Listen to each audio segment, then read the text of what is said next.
Good evening and welcome, humble viewer. I'm so happy that you can be joining us on another epic journey. Now please find your quiet place. Let the clamour of the modern age fade into a distant hum. Take a moment to comment below on the time and the place where you are, a small pin dropped in the vast map of the present. We are about to journey back to a time of profound upheaval, a moment when an old world was dying in fire and a new one was being forged in blood. It was an age of revolution, of terror, of titanic ambition, an age that tore down kings and unleashed a force of nature upon the world. We are going to the birth of the man who was perhaps the closest thing our species has produced to a human earthquake, a figure of such impossible energy and will that he would bend the arc of history to his own design, drowning a continent in blood to build an empire and a legend that haunts us still. This is the story of Napoleon. To understand the man who would one day hold Europe in the palm of his hand, you must first travel to a place that was, to the French mainland, a rugged, resentful, and half-tamed afterthought. You must go to Corsica. This mountainous island, a shard of granite and maquis shrubland, adrift in the Mediterranean, was a land with a soul more Italian than French, a place of ancient vendettas, fierce clan loyalties, and a long, bitter history of rebellion against foreign masters. It had been a prize passed between Genoese bankers and Aragonese kings for centuries. Only in 1768, just 1 year before the birth of our subject, was the island formally sold by the bankrupt Republic of Genoa to the Kingdom of France. The French arrived not as liberators, but as new conquerors, and the Corsican people, led by the charismatic patriot Pasquale Paoli, fought them with a desperate, savage ferocity. They were crushed. The French military machine imposed a tense and unwelcome peace. It was into this world, a newly conquered territory, simmering with a defeated but untamed nationalism, that Napoleon Bonaparte was born on August 15, 1769, in the town of Ajaccio. His family, the Bonapartes, were members of the minor Italian nobility, their lineage traceable back to Tuscany. But in the grand scheme of European aristocracy, they were insignificant. They were island gentry, their noble status affording them a degree of local prestige, but little wealth or influence. His father, Carlo Bonaparte, was a shrewd and pragmatic lawyer, a man who had initially been a zealous supporter of Paoli's independence movement.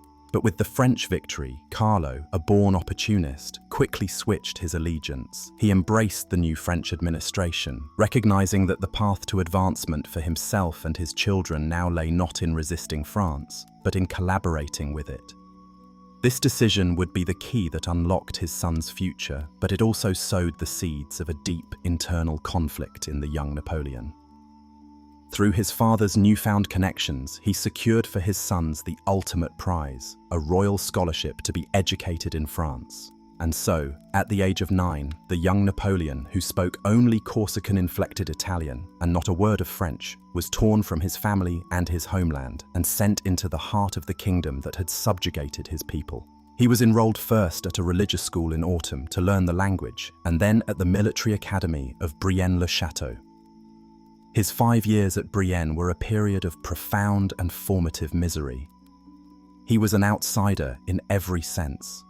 His classmates were the sons of the high French aristocracy, boys who looked down on him for his provincial origins, his poverty, his clumsy, accented French, and his strange, unpronounceable Italian name. He was small for his age, with a sallow complexion and an intense, brooding demeanor. He was an object of ridicule, bullied relentlessly for being a foreigner, a pile au nez, straw nose, a mocking pun on his name. This experience did not break him, it forged him. He retreated into himself, finding solace not in friendship, but in books. He became a voracious, almost pathologically obsessive reader. He devoured the works of the great military commanders of history, Alexander, Caesar, Hannibal. He consumed the political philosophy of the Enlightenment, finding a kindred spirit in the Spartan ideals of Rousseau and the Stoic virtues described by Plutarch.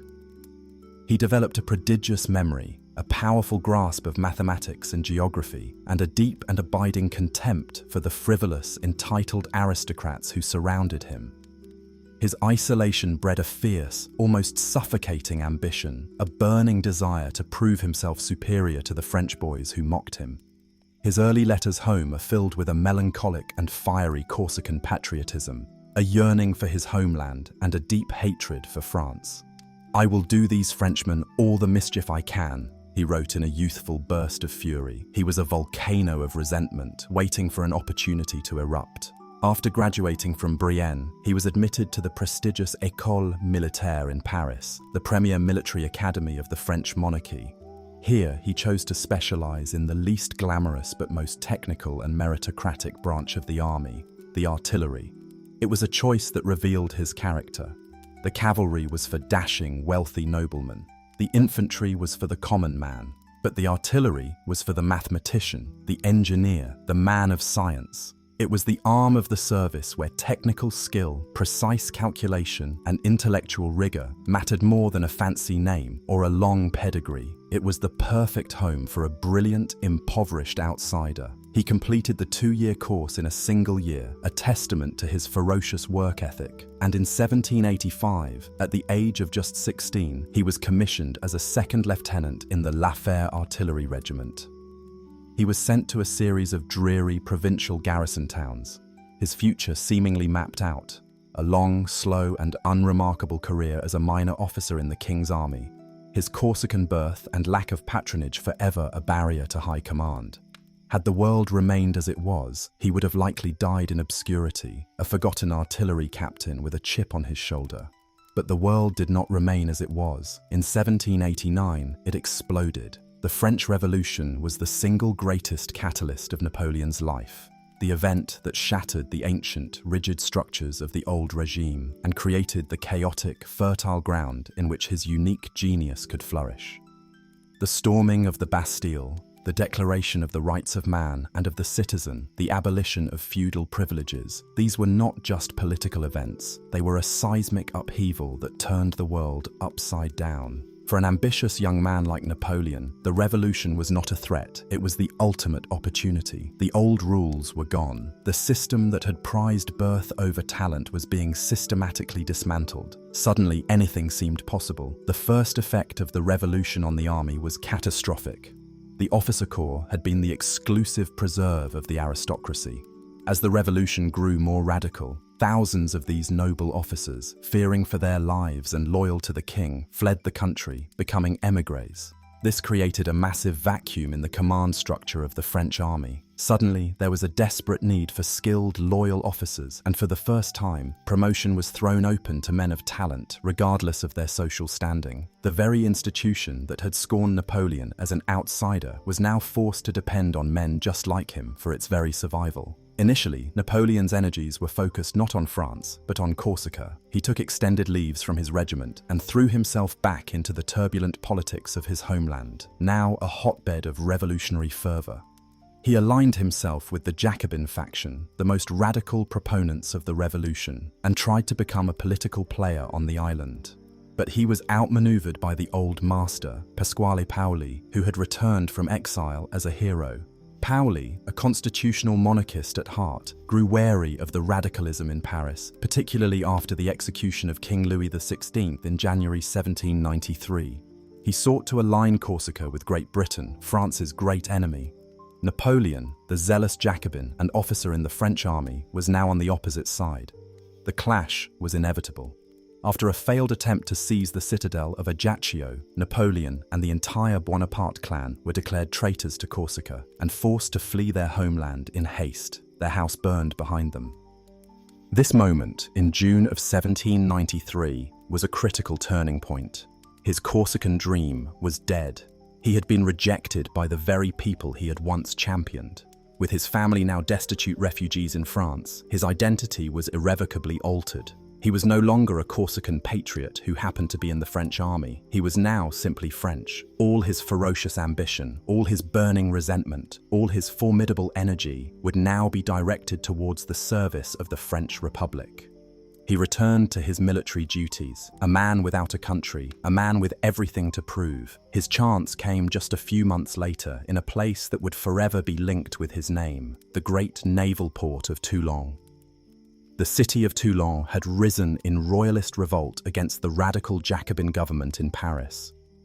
In an act of ultimate betrayal, the city's leaders had invited the British and Spanish fleets, the mortal enemies of the Republic, into their harbour. They handed over the port and the crucial French Mediterranean fleet moored within it. For the beleaguered French Republic, already beset by foreign invasion and internal rebellion, this was a disaster of the first magnitude. An army of the Republic was dispatched to lay siege to the city and drive out the British, but the siege was failing. The French commanders were incompetent political appointees, and their attacks were poorly planned and easily repulsed. The situation seemed hopeless. It was into this scene of chaos and failure that the 24-year-old Napoleon Bonaparte arrived.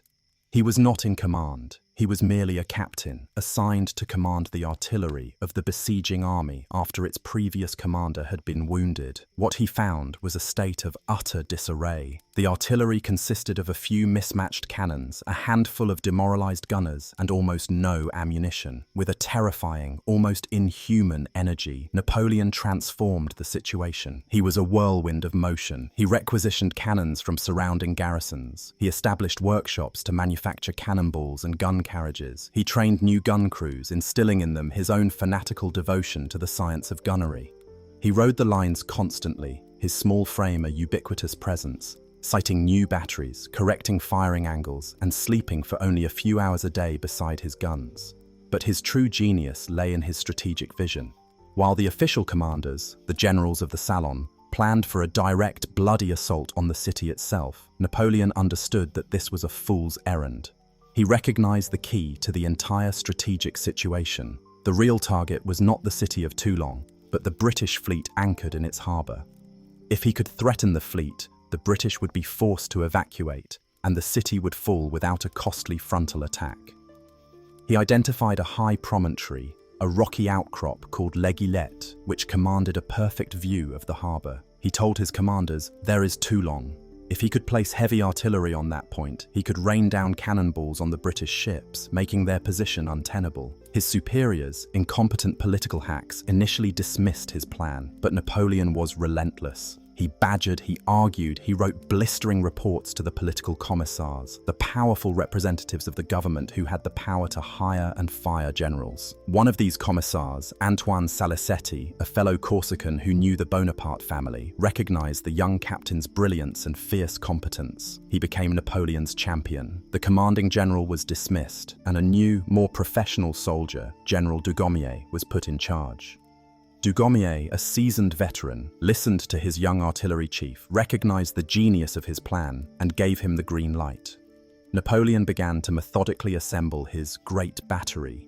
He built fortifications and dug trenches, often working alongside his men, shovel in hand.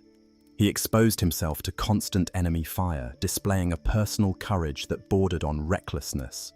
During one skirmish, he was wounded in the thigh by a British bayonet, a scar he would carry for the rest of his life. His bravery and his obvious technical mastery earned him the adoration of his soldiers. They began to call his forward battery the Battery of the Men Without Fear.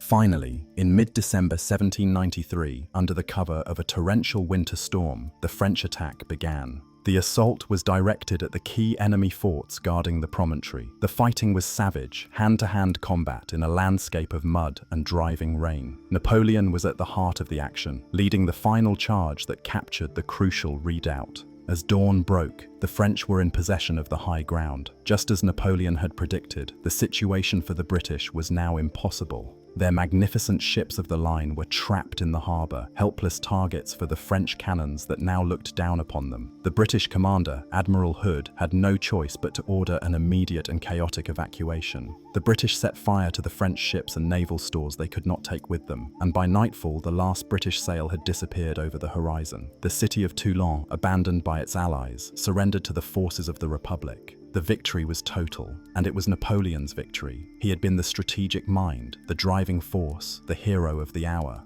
The political commissars on the scene sent glowing reports back to Paris, praising the transcendent merit of the citizen Bonaparte. The reward was immediate and spectacular. At the age of just 24, Napoleon Bonaparte was promoted from captain directly to the rank of brigadier general. It was a meteoric rise, a leap up the ladder of command that would have been utterly impossible in the old army of the king.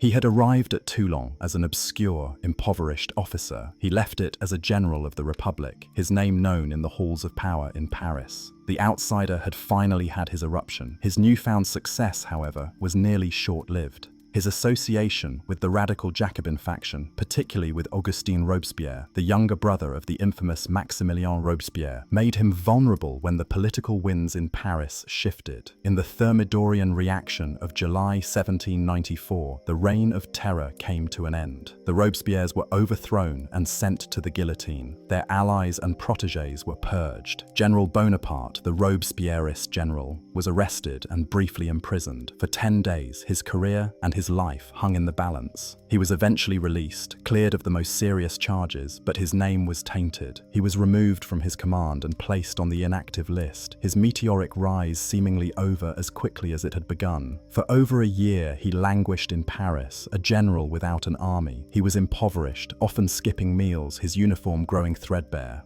He haunted the offices of the Ministry of War, desperately seeking a new command, any command. He was offered command of an infantry brigade in the bloody and inglorious civil war in the Vendée, which he refused as beneath him. For a time, he contemplated offering his services as an artillery expert to the Sultan of the Ottoman Empire. His career seemed to be at a dead end. He was a man of immense talent and boundless ambition, trapped in a city that had forgotten him. Once again, it was a crisis on the streets of Paris that would provide his salvation. In October of 1795, the month of Vendémiaire in the revolutionary calendar, a massive royalist insurrection erupted in the capital. Tens of thousands of armed royalist supporters, furious at a new law that seemed designed to keep the current politicians in power, were marching on the Tuileries Palace, where the National Convention, the government of France, was meeting. The government was in a state of panic. They had only a few thousand regular troops to defend themselves against a mob that was at least 5 times their number. The commander of their forces, a man named Menou, lost his nerve and failed to disperse the rebels. He was promptly sacked. In this moment of extreme peril, one of the leaders of the government, Paul Barras, a powerful and corrupt politician who had been one of the commissars at Toulon, remembered the decisive young artillery officer who had saved the Republic 2 years earlier. He remembered his ruthlessness, his competence, his lack of squeamishness. He summoned General Bonaparte and offered him command of the defense of the convention. It was the chance Napoleon had been waiting for. He accepted without hesitation. He knew that with his small force, a conventional defense was impossible. His only hope lay in the decisive power of artillery. He immediately dispatched a dashing young cavalry officer, Joachim Murat, on a desperate mission. Murat was to gallop through the city to the Sablons artillery park on the outskirts of Paris and seize the 40 cannons stored there before the royalist rebels could get to them. Murat succeeded, arriving just moments ahead of the insurgents and brought the cannons back to the Tuileries. Napoleon now deployed these cannons with a cold, geometric brutality. He did not aim to intimidate the crowd, he aimed to annihilate it. He placed his guns at the key choke points, the narrow streets and bridges that led to the Tuileries Palace. He loaded them not with solid cannonballs, but with canister shot or grape shot, canvas bags filled with hundreds of small lead or iron balls. When fired, these turned a cannon into a gigantic shotgun, a terrifying weapon for use against massed infantry. As the royalist columns advanced down the Rue Saint-Honoré towards the church of Saint-Roch, Napoleon gave the order to fire. The effect was horrific. The cannons unleashed a storm of metal into the dense crowd, tearing through flesh and bone, mowing down the front ranks in an instant. The street was transformed into a slaughterhouse, a river of blood and shattered bodies. The rebels, who had expected the soldiers to refuse to fire on their fellow citizens, broke in terror and fled. In the space of a few hours, Napoleon had crushed the insurrection. Over 200 royalists lay dead on the streets of Paris. He had saved the Republic with what he would later call, with chilling nonchalance, a whiff of grape shot. The act made him a hero to the government, but a figure of terror to many others. He had proven that he was a man utterly devoid of sentimentality, a man willing to use overwhelming force to achieve his objectives. He would not hesitate to turn the weapons of war on his own countrymen if it served his purpose. Paul Barras and the new government, the Directory, were deeply grateful. They rewarded him handsomely. He was promoted to commander of the Army of the Interior, a position of immense power. He was now one of the most important military figures in France. He was given a mansion, a magnificent salary, and the respect he had craved his entire life. The obscure, impoverished general was now a man of wealth and influence. The whiff of grapeshot had blown him to the very top. He had saved the revolution, and in doing so, he had set himself on the path that would one day lead him to destroy it and replace it with himself.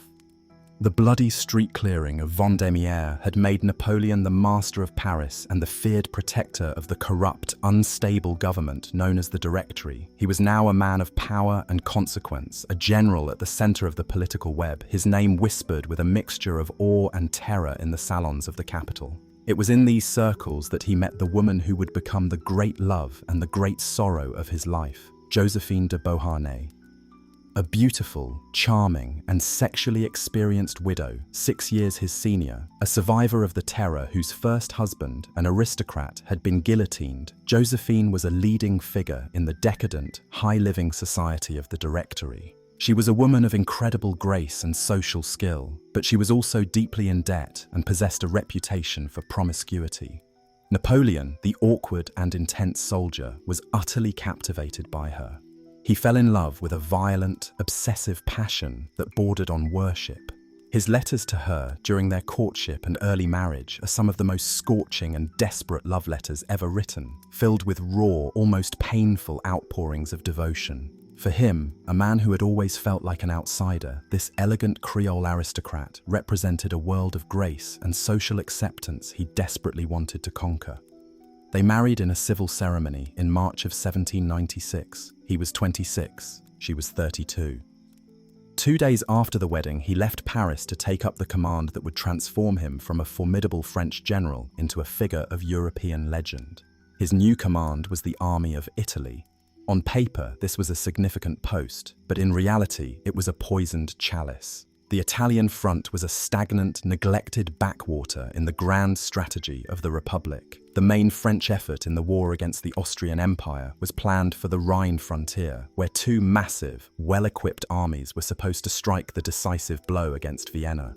The Army of Italy was intended merely as a diversion, a sideshow to draw Austrian troops away from the main theatre of war. The army itself was a reflection of this neglect. It was a miserable, starving and mutinous rabble, clinging to the coastal mountains near Nice. Its roughly 40,000 soldiers were demoralized, unpaid for months, and clothed in rags. Some units were on the verge of open mutiny. Their supply lines were non-existent, and their previous commanders had been unable to impose any discipline or achieve any success against the larger, well-supplied Austrian and Piedmontese forces that blocked their path into the rich plains of northern Italy. This was the broken instrument that the Directory had handed to its ambitious young general. They likely expected him to fail. When Napoleon arrived at his headquarters in Nice, he was met with suspicion and contempt by his new subordinates, a collection of tough, experienced, and fiercely republican professional soldiers who had fought their way up through the ranks. Men like André Massena and Pierre Augereau, battle-hardened veterans, looked at this small, sallow, 26-year-old general who had gained his fame by shooting down civilians in Paris and saw a political appointee, a General Vendémiaire, a salon soldier who would be helpless in a real campaign. They were about to receive the shock of their lives. Napoleon summoned his generals. He did not try to charm them or win them over with false modesty. He met their cynicism with a blast of pure, concentrated energy and an icy, unquestionable authority. He laid out his strategic vision with a clarity and brilliance that left them stunned into silence. He spoke not of hardship and caution, but of glory and conquest. He then addressed the army itself, issuing one of the most famous proclamations in military history.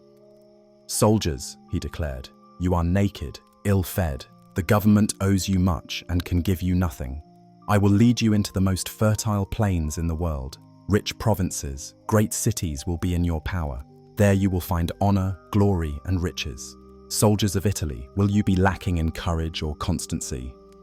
It was an electrifying appeal, a direct and brutally honest contract. He did not offer them patriotic platitudes about liberty. He offered them plunder. He unleashed their ambition, transforming a starving rabble into a pack of hungry wolves. And then he moved, with a speed that defied all the established conventions of 18th century warfare. His strategy was simple in concept, but brilliant in execution. His enemies, the Austrians and their Piedmontese allies, outnumbered him, but their forces were divided. Napoleon's plan was to keep them divided, to use his army's superior speed and mobility to strike at the junction between them, to defeat each one in detail before they could unite. He would live off the land, forcing his army to move fast by freeing it from the cumbersome supply trains that slowed his enemies down. War, he declared, must pay for war. In early April 1796, he launched his offensive. He drove his army like a thunderbolt into the mountains, catching his enemies completely by surprise. In a series of lightning-fast engagements over the course of just 2 weeks, the battles of Montenotte, Millesimo, and Dego, he shattered the center of the Allied line, driving a wedge between the Austrians and the Piedmontese. He then turned the full force of his army on the isolated Piedmontese, crushing them at the Battle of Mondovi.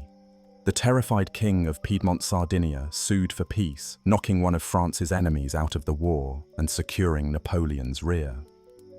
In less than a month, he had accomplished what a succession of French generals had failed to do in 4 years. He had broken out of the mountains, and the rich, fertile plain of Lombardy now lay open before him. His next target was the Austrian army, which had retreated across the Po River. Napoleon pursued them relentlessly. On May 10th, he caught up with their rearguard at the town of Lodi, where they were defending a long wooden bridge over the Adda River. The Austrians had placed their cannons at the far end of the bridge, creating a deadly killing zone. A direct assault seemed suicidal, but Napoleon knew that a moment of supreme, dramatic audacity was needed to cement his authority and inspire his men to legendary feats. After a preliminary bombardment, he personally led a column of his grenadiers in a mad charge across the bridge, straight into the mouths of the Austrian cannons.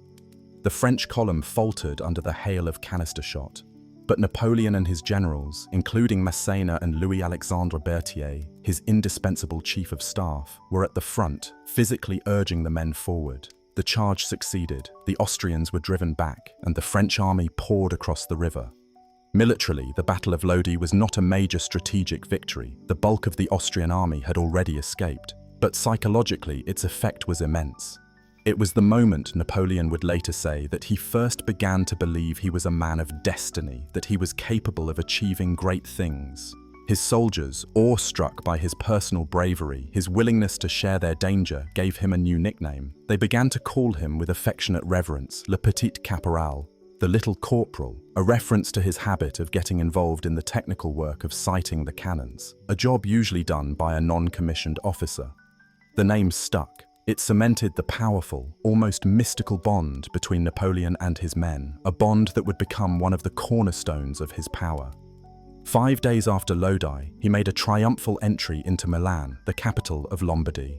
He was hailed by Italian liberals and patriots as a liberator, a bringer of French revolutionary ideals who would free them from centuries of Austrian domination. But the mask of the liberator soon slipped to reveal the face of the conqueror. Napoleon, acting with the authority of a Roman proconsul, imposed a massive indemnity of 20 million francs on the wealthy city. He systematically began to plunder Lombardy of its treasures. This was the brutal reality of his promise that war must pay for war. Wagons laden with gold and silver and with priceless works of art began to roll back towards Paris. He seized masterpieces by Leonardo da Vinci, Raphael, and Titian from the galleries of Milan and Parma, claiming them as the rightful spoils of the French Republic. This systematic, state-sponsored looting was a new and shocking feature of warfare. It was designed not just to enrich France, but to transfer the very heritage of civilization to Paris, to make it the new Rome. The Austrians were not yet beaten. They dispatched a new army under a veteran commander, Dagobert von Wurmser, to drive Napoleon out of Italy. What followed was a complex series of campaigns around the strategic fortress of Mantua, where the remnants of the First Austrian Army were besieged. Throughout the summer and fall of 1796, Napoleon, though often outnumbered, consistently outmaneuvered his opponents. He demonstrated an almost supernatural ability to grasp the essentials of a strategic situation, to march his troops at incredible speeds, and to concentrate his forces at the decisive point to achieve a local superiority. The climax of the campaign came in November at the Battle of Austerlitz. For 3 days, the French and Austrian armies fought a desperate, bloody battle in a landscape of marshes and causeways near Verona. The key to the battle was a bridge over the Alpone River, which the French repeatedly failed to take. On the second day, in a scene that would become one of the central images of his legend, Napoleon, frustrated by the hesitation of his troops, seized a regimental flag and led a charge towards the bridge himself. He was driven back by a storm of Austrian fire, and in the chaos, he was knocked off the causeway and fell into the marshy ditch, where he was nearly captured. Though the charge failed, the image of the commander-in-chief, flag in hand, risking his life at the head of his men, was immortalized in paintings and engravings. It was propaganda, but it was propaganda rooted in a real and undeniable personal courage. The French eventually won the battle, not by taking the bridge, but by outflanking the Austrians. The final Austrian relief attempt came in January 1797. They advanced on Mantua in 2 separate columns. In a brilliant display of generalship, Napoleon left a small force to watch one column while he concentrated the bulk of his army and annihilated the other at the Battle of Rivoli. A few weeks later, the starving garrison of Mantua finally surrendered. The conquest of northern Italy was complete. In 10 months, Napoleon had defeated 5 separate Austrian armies, conquered the richest province in Italy, and established himself as the most brilliant and successful general of the Republic. He had transformed the sideshow Italian campaign into the main event, while the great French armies on the Rhine had stalled. With Italy secure, he marched his army towards Vienna, plunging deep into Austrian territory. The terrified Austrians, their capital threatened, sued for peace. Napoleon, acting as a head of state rather than a mere general, personally negotiated the terms with the Austrian diplomats at Leoben and later Campo Formio. He redrew the map of Italy, creating new French-controlled sister republics. He had become the arbiter of nations. He returned to Paris in December 1797, not just as a general, but as a conquering hero, a figure of immense popularity and political power. The Directory, the government he served, was now terrified of him. They saw his towering ambition and knew he was a threat to their own fragile authority. They needed to get him out of Paris. And so they offered him command of a new, grandiose and incredibly risky venture, an invasion of Egypt. The Egyptian expedition of 1798 was a product of Napoleon's own romantic imagination and the Directory's cynical desire to get rid of him. For Napoleon, Egypt was a land of myth and legend, the land of the pharaohs and Alexander the Great. He dreamed of carving out an Eastern empire, of threatening British India, of emulating his classical heroes on a grand stage. For the Directory, it was a perfect way to export their most dangerous general to a distant land where he might fail or even be killed. In May 1798, a massive French fleet, carrying over 35,000 soldiers and a small army of 167 scientists, artists and scholars, the savants, set sail from Toulon. After cleverly evading the British fleet under the command of Horatio Nelson, they captured the island of Malta and landed in Egypt in early July. Napoleon led his army on a grueling march through the desert towards Cairo. The heat was brutal, and the soldiers, clad in their heavy woolen uniforms, suffered terribly from thirst and disease. They were constantly harassed by the Mamluks, the warrior caste that had ruled Egypt for centuries. The decisive battle came on July 21st, within sight of the Great Pyramids. At the Battle of the Pyramids, Napoleon arranged his army into massive infantry squares. These squares, bristling with bayonets, were impervious to the wild, undisciplined charges of the superb Mamluk cavalry. The Mamluks charged again and again, only to be shattered by disciplined French volley fire. It was a clash of civilizations, the disciplined firepower of modern Europe against the medieval courage of the Orient. The Mamluk army was annihilated. Napoleon entered Cairo as its master, but just 10 days later, disaster struck. Admiral Nelson, who had been hunting the French fleet across the Mediterranean, finally found it anchored in Aboukir Bay.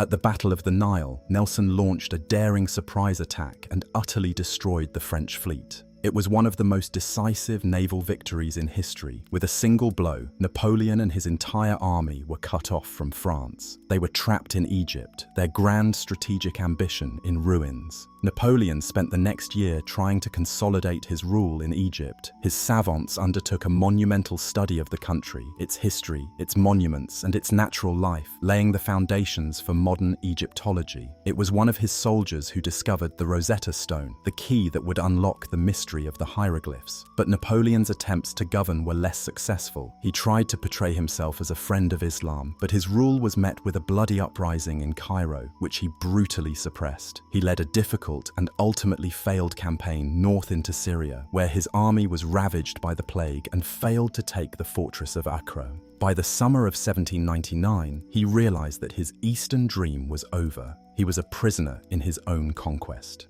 Meanwhile, news from Europe was grim. The second coalition of European powers had formed against France, and the French armies were being defeated on all fronts. The sister republics he had created in Italy were collapsing. The Directory was weak, corrupt, and on the verge of collapse. Napoleon saw a new opportunity, a greater prize.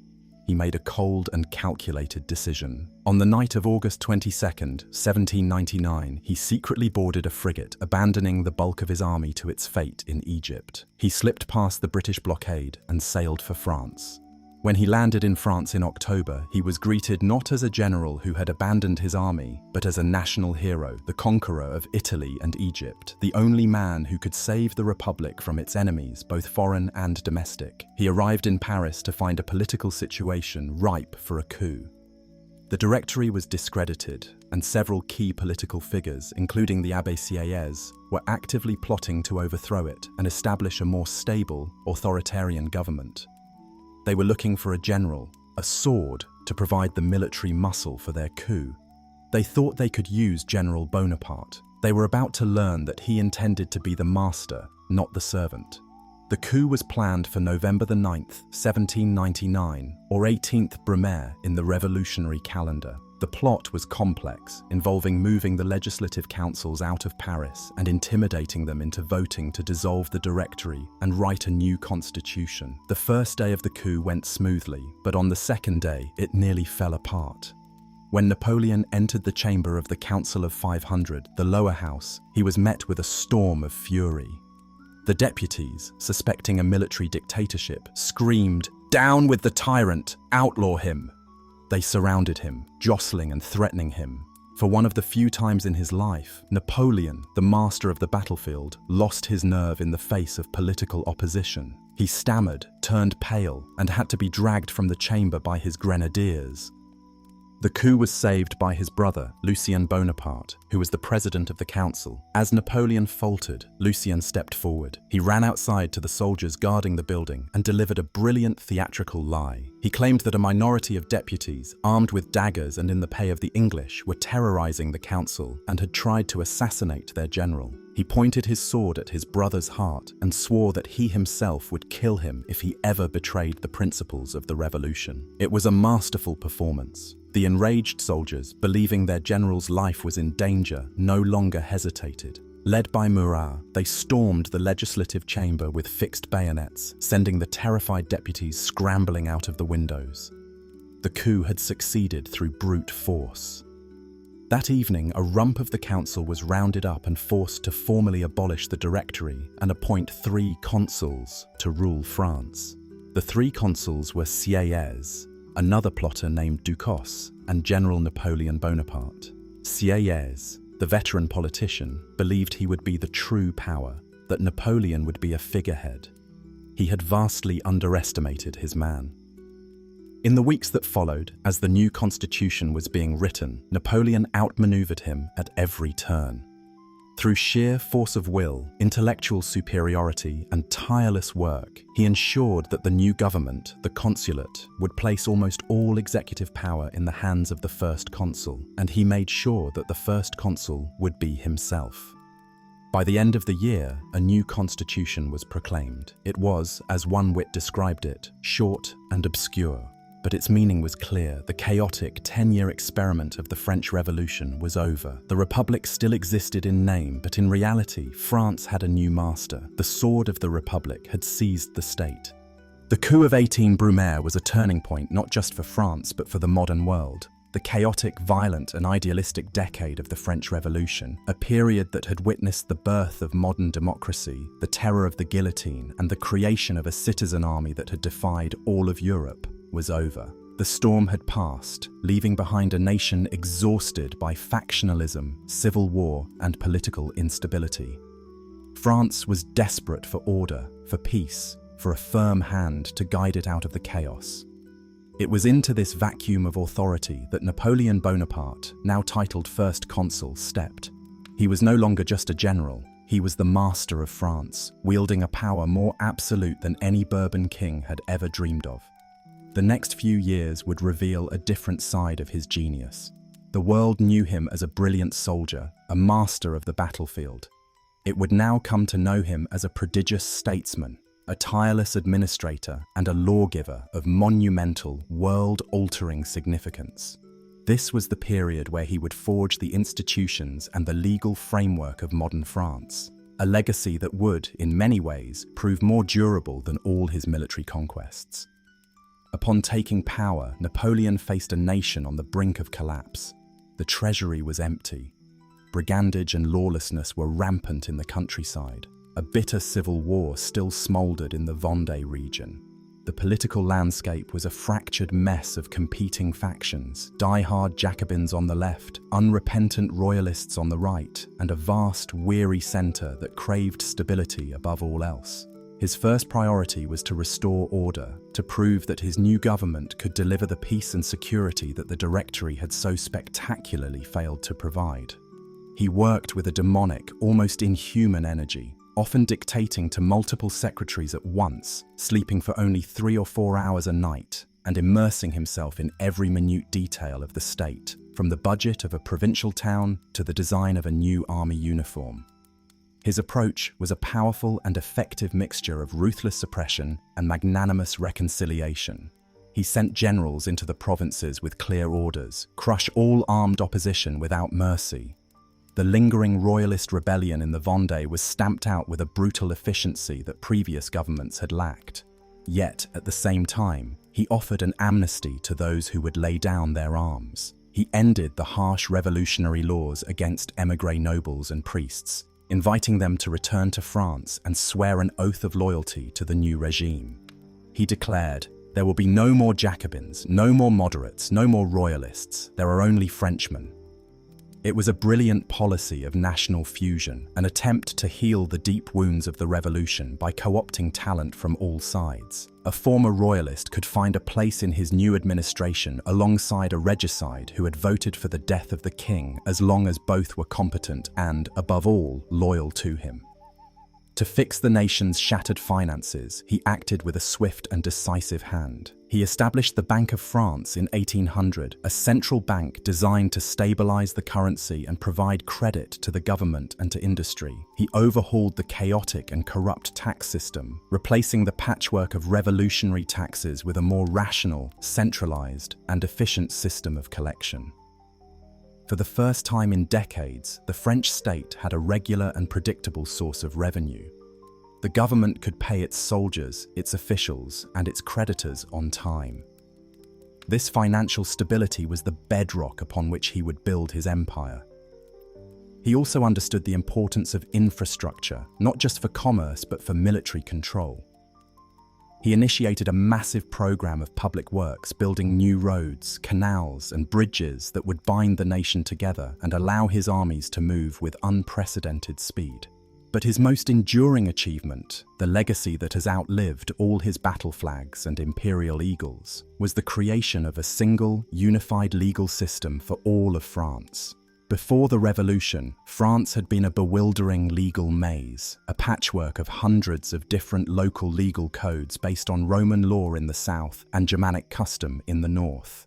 The revolution had swept away the old laws, but had failed to create a coherent system to replace them. Napoleon saw the creation of a unified civil code as a project of supreme importance. a way to permanently embed the core principles of the revolution: equality before the law, the abolition of feudal privilege, and the security of property, into the fabric of French society. He assembled a commission of the nation's finest legal minds and, remarkably, he personally presided over more than half of the commission's sessions. These were not ceremonial appearances. He plunged into the dense, technical legal debates with the same ferocious intensity he applied to a military campaign. The lawyers were astonished by his quickness of mind, his grasp of complex issues, and his incisive, often brutally pragmatic interventions. He would cut through obscure legal jargon with a common-sense question, always focused on the practical application of the law. The result of this monumental effort, promulgated in 1804, was the Civil Code, which would soon become known as the Napoleonic Code. It was a masterpiece of clarity and rational design, a revolutionary document that would shape civil law not just in France but across Europe and the world. Its core principles were revolutionary. It established the equality of all male citizens before the law, regardless of birth or religion. It guaranteed the right of individuals to choose their own profession. It enshrined the abolition of feudalism and protected the property rights of the thousands of peasants and bourgeoisie who had acquired land during the revolution. It was, in many ways, the revolution made permanent, a legal fortress protecting the new society of merit and property that had emerged from the chaos. However, the code also reflected Napoleon's own authoritarian and patriarchal instincts. While it granted equality to men, it severely restricted the rights of women. A wife was placed under the absolute legal authority of her husband. She could not sign a contract, sell property, or have a bank account without his permission. The code made divorce legal, but far more difficult for a wife to obtain than for a husband. It was a legal system for a society of male property owners. The code also reinforced the power of the state, creating a centralized, hierarchical legal system that placed immense authority in the hands of government-appointed judges. It was a tool of social order as much as it was a charter of individual rights. Nevertheless, its impact was immense. Wherever Napoleon's armies marched, they brought the code with them, sweeping away the tangled, archaic feudal laws of Italy, Germany, and Poland. It remains the basis of the legal system in France and dozens of other countries to this day, a testament to his genius as a builder of institutions. While he was remaking France from within, Napoleon also had to secure it from without. When he came to power, France was still at war with the Second Coalition, particularly Austria and Great Britain. He offered peace, but his enemies, sensing weakness after the recent French defeats, refused. Napoleon knew that his new regime would only be secure if it could deliver a glorious military victory. In the spring of 1800, he planned a daring campaign against the Austrians in Italy, who had reconquered all the territory he had won in his first campaign. In a move that was designed to echo the great Hannibal, he led his new reserve army on a treacherous march across the snow-covered Great St. Bernard Pass in the Alps. The feat of dragging cannons and supplies over the mountains was immense and was immortalized in a famous, heroic, and highly propagandistic painting by Jacques-Louis David. He descended into Italy, catching the Austrian army completely by surprise. On June 14, 1800, he met the main Austrian force on the plain of Marengo. The battle was nearly a disaster. Napoleon, having misjudged the enemy's position, had dispersed his forces. The Austrians launched a surprise attack and, by early afternoon, had broken the French line. The French army was in full retreat, and the battle seemed lost. The Austrian commander, confident of victory, retired to his tent to write his report. But Napoleon refused to accept defeat. He calmly rallied the retreating troops, telling them, "We have retired far enough. The battle is not lost, for there is still time to win another." At that critical moment, reinforcements under one of his best generals, Louis Desaix, unexpectedly arrived on the field. Desaix, seeing the situation, famously said, "This battle is completely lost, but it is only 3 o'clock. There is time to win another one." Napoleon threw these fresh troops into a desperate counterattack. Desai was killed almost instantly, but his charge shattered the overconfident Austrian column. A massive French cavalry charge led by François Kellerman completed the rout. In a stunning reversal of fortune, a catastrophic defeat had been turned into a decisive victory. Marengo secured Napoleon's political position in Paris. He had proven once again that he was the master of victory, the indispensable man. The Austrians were forced to the peace table, and by 1801, even the stubborn British agreed to a temporary truce, the Peace of Amiens. For the first time in a decade, Europe was at peace.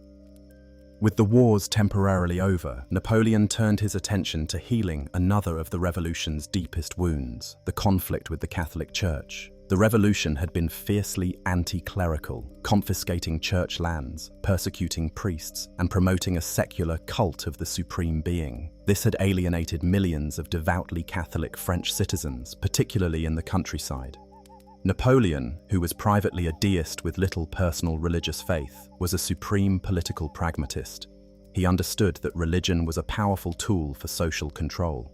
Society cannot exist without inequality of fortunes, he once said, and inequality of fortunes cannot exist without religion. He recognized that making peace with the church would rally a huge segment of the population to his regime and bring social stability. In 1801, after months of difficult negotiations, he signed a historic concordat with Pope Pius VII.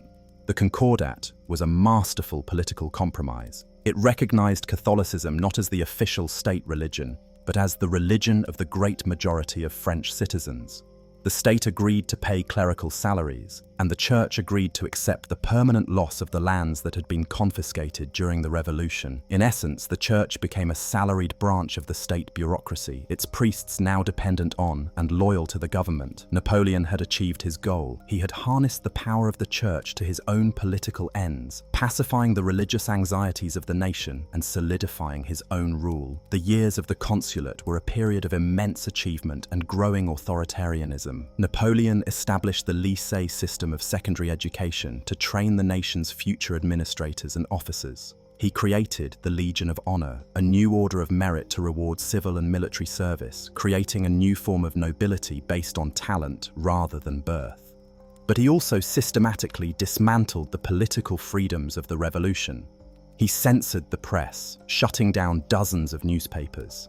He created a powerful and ruthless secret police force under the command of the sinister Joseph Fouché to spy on his own citizens and crush any dissent.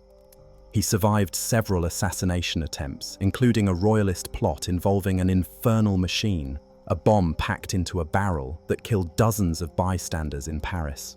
He used these plots as a pretext to further consolidate his power, purging his remaining Jacobin and royalist opponents.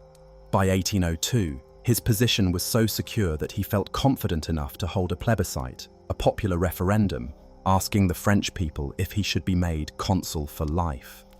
The official result, almost certainly manipulated, was an overwhelming yes. He was now a king in all but name, but the title of consul was a relic of the Roman Republic. It was not grand enough for his towering ambition. He began to dream of a hereditary title, of founding a new dynasty that would rival the ancient monarchies of Europe. The final pretext came in 1804 with the uncovering of another royalist plot to overthrow him, this one involving the Duc d'Enghien, a young prince of the Bourbon family who was living just across the border in Germany. Though the Duke was almost certainly innocent of the plot, Napoleon, in a cold-blooded act of political terror, had him kidnapped by French dragoons, brought to Paris, subjected to a sham military trial, and immediately executed by firing squad in the moat of the Vincennes castle. The execution sent a shockwave across Europe. It was a brutal message to the old royal houses. The blood of the Bourbons was not sacred to him, and he would stop at nothing to protect his power. But it also served a domestic purpose. By shedding royal blood, he had proven to the old revolutionaries that he would never restore the monarchy. This act, he reasoned, made it safe for them to grant him a crown of his own. With the last obstacle removed, the Senate formally offered him the title of Emperor of the French. Another plebiscite was held, and again, the result was a seemingly unanimous endorsement. The French Republic was officially dead. The French Empire was born. The coronation was planned as the most magnificent spectacle Europe had ever seen. A ceremony designed to overwhelm the senses and legitimize the new dynasty through sheer, breathtaking pomp. It was to take place on December 2nd, 1804, in the ancient Cathedral of Notre Dame in Paris, which was lavishly redecorated for the occasion. Napoleon, in a characteristic display of his power over all institutions, summoned Pope Pius VII from Rome to Paris to sanctify the event, to lend the ancient authority of the papacy to his new, self-made throne. The Pope was to anoint him, just as popes had anointed Holy Roman emperors for 1,000 years. But at the climax of the ceremony, in a moment of supreme and unforgettable arrogance, Napoleon enacted his final dramatic assertion of his own authority. After the Pope had anointed him, he took the crown, a specially made laurel wreath of golden leaves, meant to evoke the image of a Roman Caesar, from the altar. The Pope prepared to place it on his head, but Napoleon took the crown into his own hands and, turning his back on the Pope, he faced the congregation and placed the crown on his own head. He then took a second, smaller crown and placed it on the head of his wife, Josephine, who knelt before him. The message was unmistakable and deliberate. His power did not come from God or from the church or from ancient tradition. It came from himself, from his own will, his own genius, his own achievements. He was a self-made emperor, and he would be consecrated by no authority higher than his own. The little boy from Corsica who had been mocked for his accent had now crowned himself the master of one of the greatest nations on earth. The age of Napoleon had truly begun. The golden crown of a self-made Caesar now rested on Napoleon's head, but it was a crown that had been forged in the fires of war, and only through war could it be secured. The ancient monarchies of Europe, the Habsburgs of Austria, the Romanovs of Russia, and the Hohenzollerns of Prussia, looked upon this upstart emperor with a mixture of fear, contempt, and loathing. To them, he was not a legitimate sovereign. He was the crowned Jacobin, the living embodiment of the French Revolution, a force of chaos that threatened to unravel the entire divinely ordained order of the continent.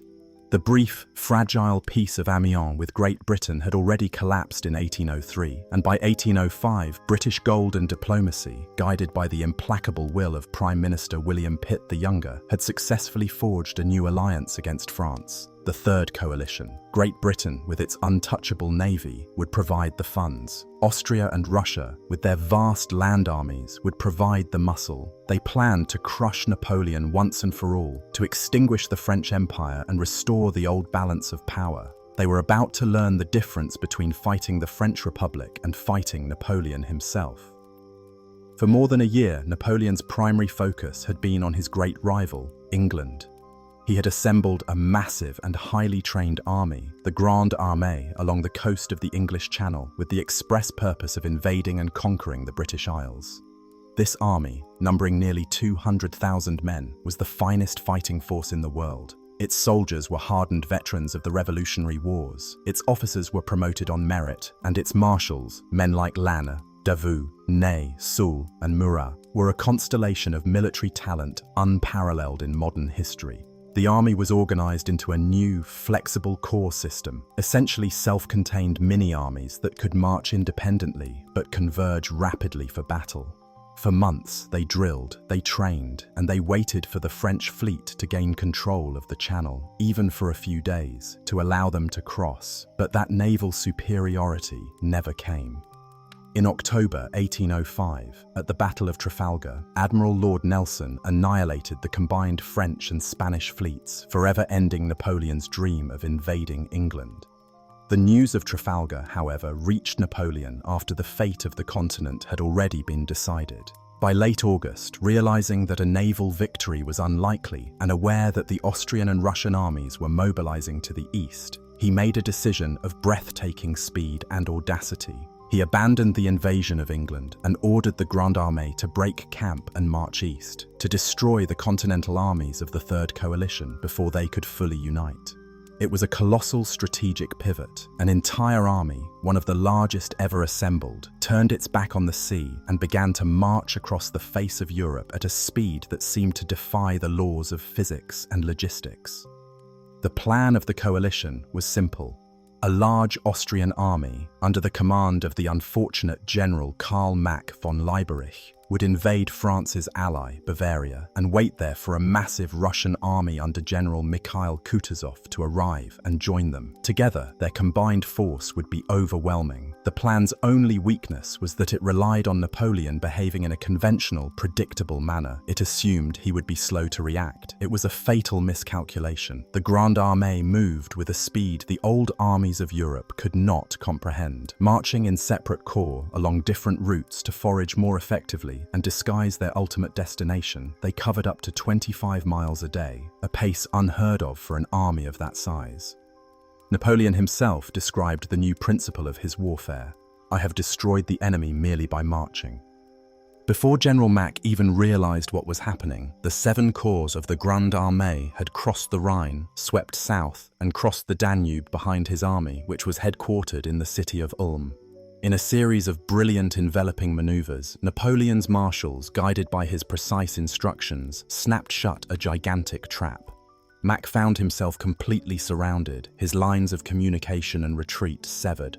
He was cut off from Vienna and, more critically, from the approaching Russian army, which was still hundreds of miles away. After a few desperate and futile attempts to break out, the reality of his hopeless situation sank in. On October 20th, 1805, just over a week before the French Navy was being annihilated at Trafalgar, General Mack surrendered. He marched his entire army, some 27,000 men, out of Ulm and laid down their arms before a triumphant Napoleon. The French Emperor, in a characteristic display of psychological warfare, treated the defeated Austrian officers with a mixture of courtesy and condescending pity. "I do not know why we are fighting," he told them. He had won a campaign of annihilation, one of the most decisive strategic victories in history, almost without fighting a major battle. The road to the Austrian capital, Vienna, was now wide open. Napoleon entered Vienna without a fight in mid-November. He slept in the Schönbrunn Palace, the magnificent residence of the Habsburg emperors. But his situation, for all its apparent triumph, was precarious. The remnants of the Austrian army had retreated and linked up with Kutuzov's Russians. The combined Austro-Russian army, now under the personal command of Tsar Alexander I of Russia and the Holy Roman Emperor Francis II of Austria, was concentrating in Moravia, to the northeast of Vienna. The Prussian army, angered by Napoleon's violation of their territory during his march to Ulm, was mobilizing and threatening to enter the war on the side of the coalition. Napoleon's lines of communication were stretched thin, winter was approaching, and he was deep in enemy territory, facing a numerically superior force. A single defeat could be catastrophic. He needed to force a decisive battle, and he needed to win it on his own terms. He decided to lure his overconfident enemies into a trap. He advanced his army to a position near the town of Austerlitz, modern Slavkov-Uberna in the Czech Republic. He carefully studied the terrain, a landscape of rolling hills, frozen marshes, and a small stream, dominated by a key piece of high ground called the Pratzen Heights. He then began a brilliant campaign of deception designed to convince the Allied commanders that his army was weak, demoralized, and on the verge of retreat. He sent envoys to the Allied headquarters to plead for an armistice. He deliberately abandoned the strategically vital Pratzen Heights, making it look like a sign of weakness. He made sure that his troop deployments looked hesitant and vulnerable.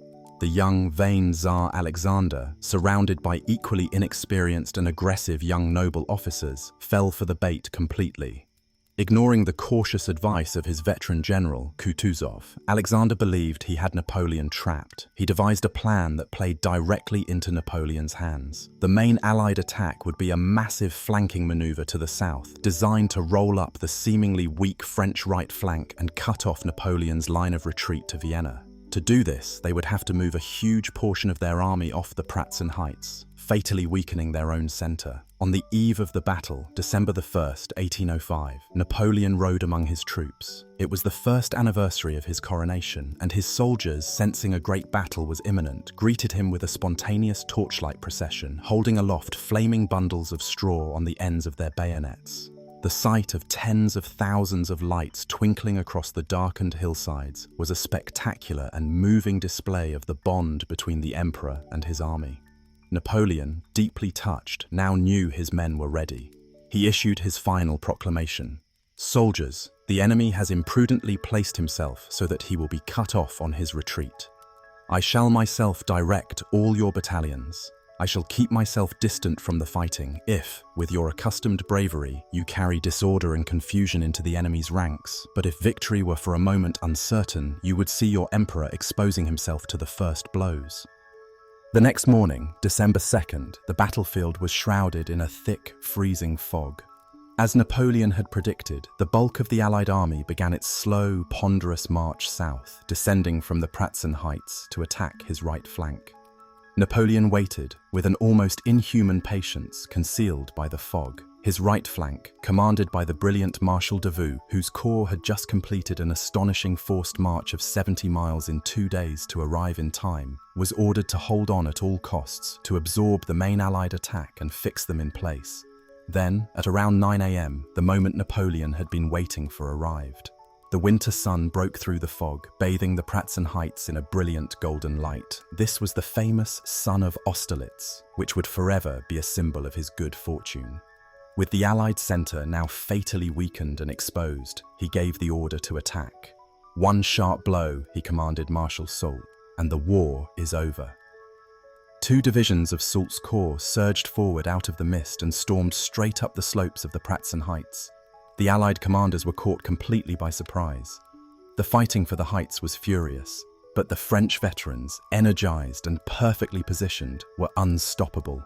They seized the high ground, effectively splitting the Allied army in 2. The Allied plan was in ruins. With their center collapsing, the southern wing of their army, which was still bogged down fighting Davout's tenacious troops, was now trapped. They were caught between Davout to their front and Soult to their rear, their line of retreat cut off. Their only escape route was across a series of frozen ponds and marshes. Napoleon ordered his artillery, including the elite guns of the Imperial Guard, to fire on the ice. The cannonballs shattered the frozen surface, and thousands of fleeing Russian and Austrian soldiers, along with their horses and cannons, plunged into the freezing water to drown. The battle had turned into a slaughter. To the north, the French under Marshals Lannes and Murat engaged and defeated the Russian right wing, completing the victory. By late afternoon, the Allied army had ceased to exist as a coherent fighting force. They had suffered over 25,000 casualties compared to French losses of around 9,000. It was Napoleon's masterpiece, a battle he had designed and executed to perfection. 2 days later, the humbled Emperor Francis of Austria met Napoleon to sue for peace. The Third Coalition was shattered. Austria was forced to sign the humiliating Treaty of Pressburg, ceding vast territories and paying a massive indemnity. The Russians were allowed to retreat back to their homeland. Napoleon was now the undisputed master of Central Europe. He abolished the 1,000-year-old Holy Roman Empire, a ghostly relic of the Middle Ages, and replaced it with a new French-dominated Confederation of the Rhine. He had redrawn the map of Germany. Prussia, which had foolishly remained neutral during the war, now realized its perilous position. Spurred on by the bellicose Queen Louise and a military caste that still basked in the fading glory of Frederick the Great, Prussia issued an ultimatum to Napoleon in the fall of 1806. It was a suicidal act of arrogance. The Prussian army, once the most feared in Europe, was a relic. Its commanders were elderly, its tactics were outdated, and its movements were glacially slow. Napoleon, enraged by their presumption, fell upon them with lightning speed. On October 14, 1806, he annihilated the Prussian military in a single day at the twin battles of Jena and Auerstedt. At Jena, Napoleon personally commanded the main force and crushed a Prussian army he believed to be their main body. But the true miracle occurred at Auerstedt, a few miles to the north. There, Marshal Davout, with his single outnumbered 3 corps, confronted and completely defeated the main Prussian army, commanded by the King of Prussia himself. It was one of the greatest feats in the history of the French army. In the weeks that followed, the French hunted down the remnants of the Prussian forces. The great Prussian fortresses, which should have held out for months, surrendered one after another, often without a fight. The entire Prussian state collapsed in a matter of weeks. Napoleon entered Berlin in triumph and visited the tomb of Frederick the Great, showing a rare moment of respect for a fellow military genius. But the war was not over. The remnants of the Prussian army had fled east to link up with their last remaining ally, the Russians. Napoleon was now forced to pursue them into the bleak, frozen plains of Poland in the dead of winter. This was a new and terrible kind of warfare. The roads were rivers of mud, the supplies were non-existent, and the Russian army was a different kind of foe. They were tough, resilient, and seemingly immune to the cold. In February 1807, the French and Russian armies fought to a bloody, horrifying, and inconclusive standstill at the Battle of Eylau. The battle was fought in a blinding snowstorm, a chaotic butchery where tens of thousands of men were killed or wounded with no clear result. It was the first time the Grande Armée had been fought to a draw. The slaughter shook even Napoleon. Gazing over the frozen, corpse-strewn battlefield the next day, he murmured, "This sight is one to fill rulers with a love of peace and a horror of war." After a few months of rest and reinforcement, the campaign resumed in the spring. On June 14, 1807, the anniversary of his victory at Marengo, Napoleon found the opportunity he had been looking for. He trapped the main Russian army under General Bennigsen at the town of Friedland, with their backs to a river. The battle was a tactical masterpiece, a perfect battle that ended in the complete destruction of the Russian army. Tsar Alexander I had no choice but to ask for peace. The two emperors, the self-made Corsican and the divine right autocrat of all the Russias, met a few days later in a scene of high political theatre. A magnificent raft was moored in the middle of the Niemen River, which marked the border between the French and Russian spheres of influence. Here, Napoleon and Alexander met, embraced, and for 2 weeks negotiated the fate of Europe. The charismatic and impressionable young Tsar was completely captivated by Napoleon's genius and personality. The resulting treaties of Tilsit were a diplomatic triumph for Napoleon. Russia became his ally, secretly agreeing to join his continental system, an economic embargo designed to cripple Great Britain. Prussia was brutally punished, stripped of half its territory, and forced to endure a French occupation. A new state, the Duchy of Warsaw, was carved out of the Polish lands of Prussia, a clear threat to both Austria and Russia. At Tilsit, the Napoleonic Empire reached its absolute zenith. From the coast of Portugal to the plains of Poland, from the north of Germany to the south of Italy, he was the undisputed master of the continent. He had defeated 3 great empires, dismantled the old order, and created a new one in his own image. He stood, for a brief, glorious moment, like a colossus astride Europe. But the very hubris that had brought him to this pinnacle of power had already sown the seeds of his eventual destruction. The raft at Tilsit in the summer of 1807 represented the absolute zenith of Napoleon's power. Having crushed the armies of Austria, Prussia, and Russia in succession, he stood as the undisputed master of the European continent. An ancient order that had lasted for 1,000 years had been shattered, and a new one, centered on Paris, had been erected in its place. Kings and princes now waited in his antechambers, eager for a sliver of territory or a royal title from his hand. He had remade the map of Europe into a family enterprise, placing his brothers and marshals on the thrones of Naples, Holland, Westphalia, and Spain. The Napoleonic Empire, a vast hegemonic system of annexed territories, satellite states, and cowed allies, stretched from the Atlantic coast to the Russian frontier. For a brief, dizzying moment, it seemed that his ambition to forge a single, unified European state under his dominion was within reach. But it was here, at this pinnacle of glory, that the fatal flaws in his grand design began to emerge. The very hubris that had propelled his ascent now led him to make a series of catastrophic miscalculations that would bleed his empire dry, create a new and terrible kind of warfare, and force him to sacrifice his greatest love for the cold logic of dynastic ambition. The source of all these future troubles was his one remaining implacable and untouchable enemy, Great Britain. The island nation, protected by the Royal Navy's absolute command of the seas since the Battle of Trafalgar, was immune to his military might. He could conquer every capital in Europe, but he could not cross the 21 miles of the English Channel.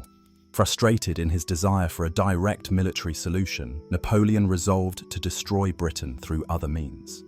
He decided to wage economic warfare on a continental scale.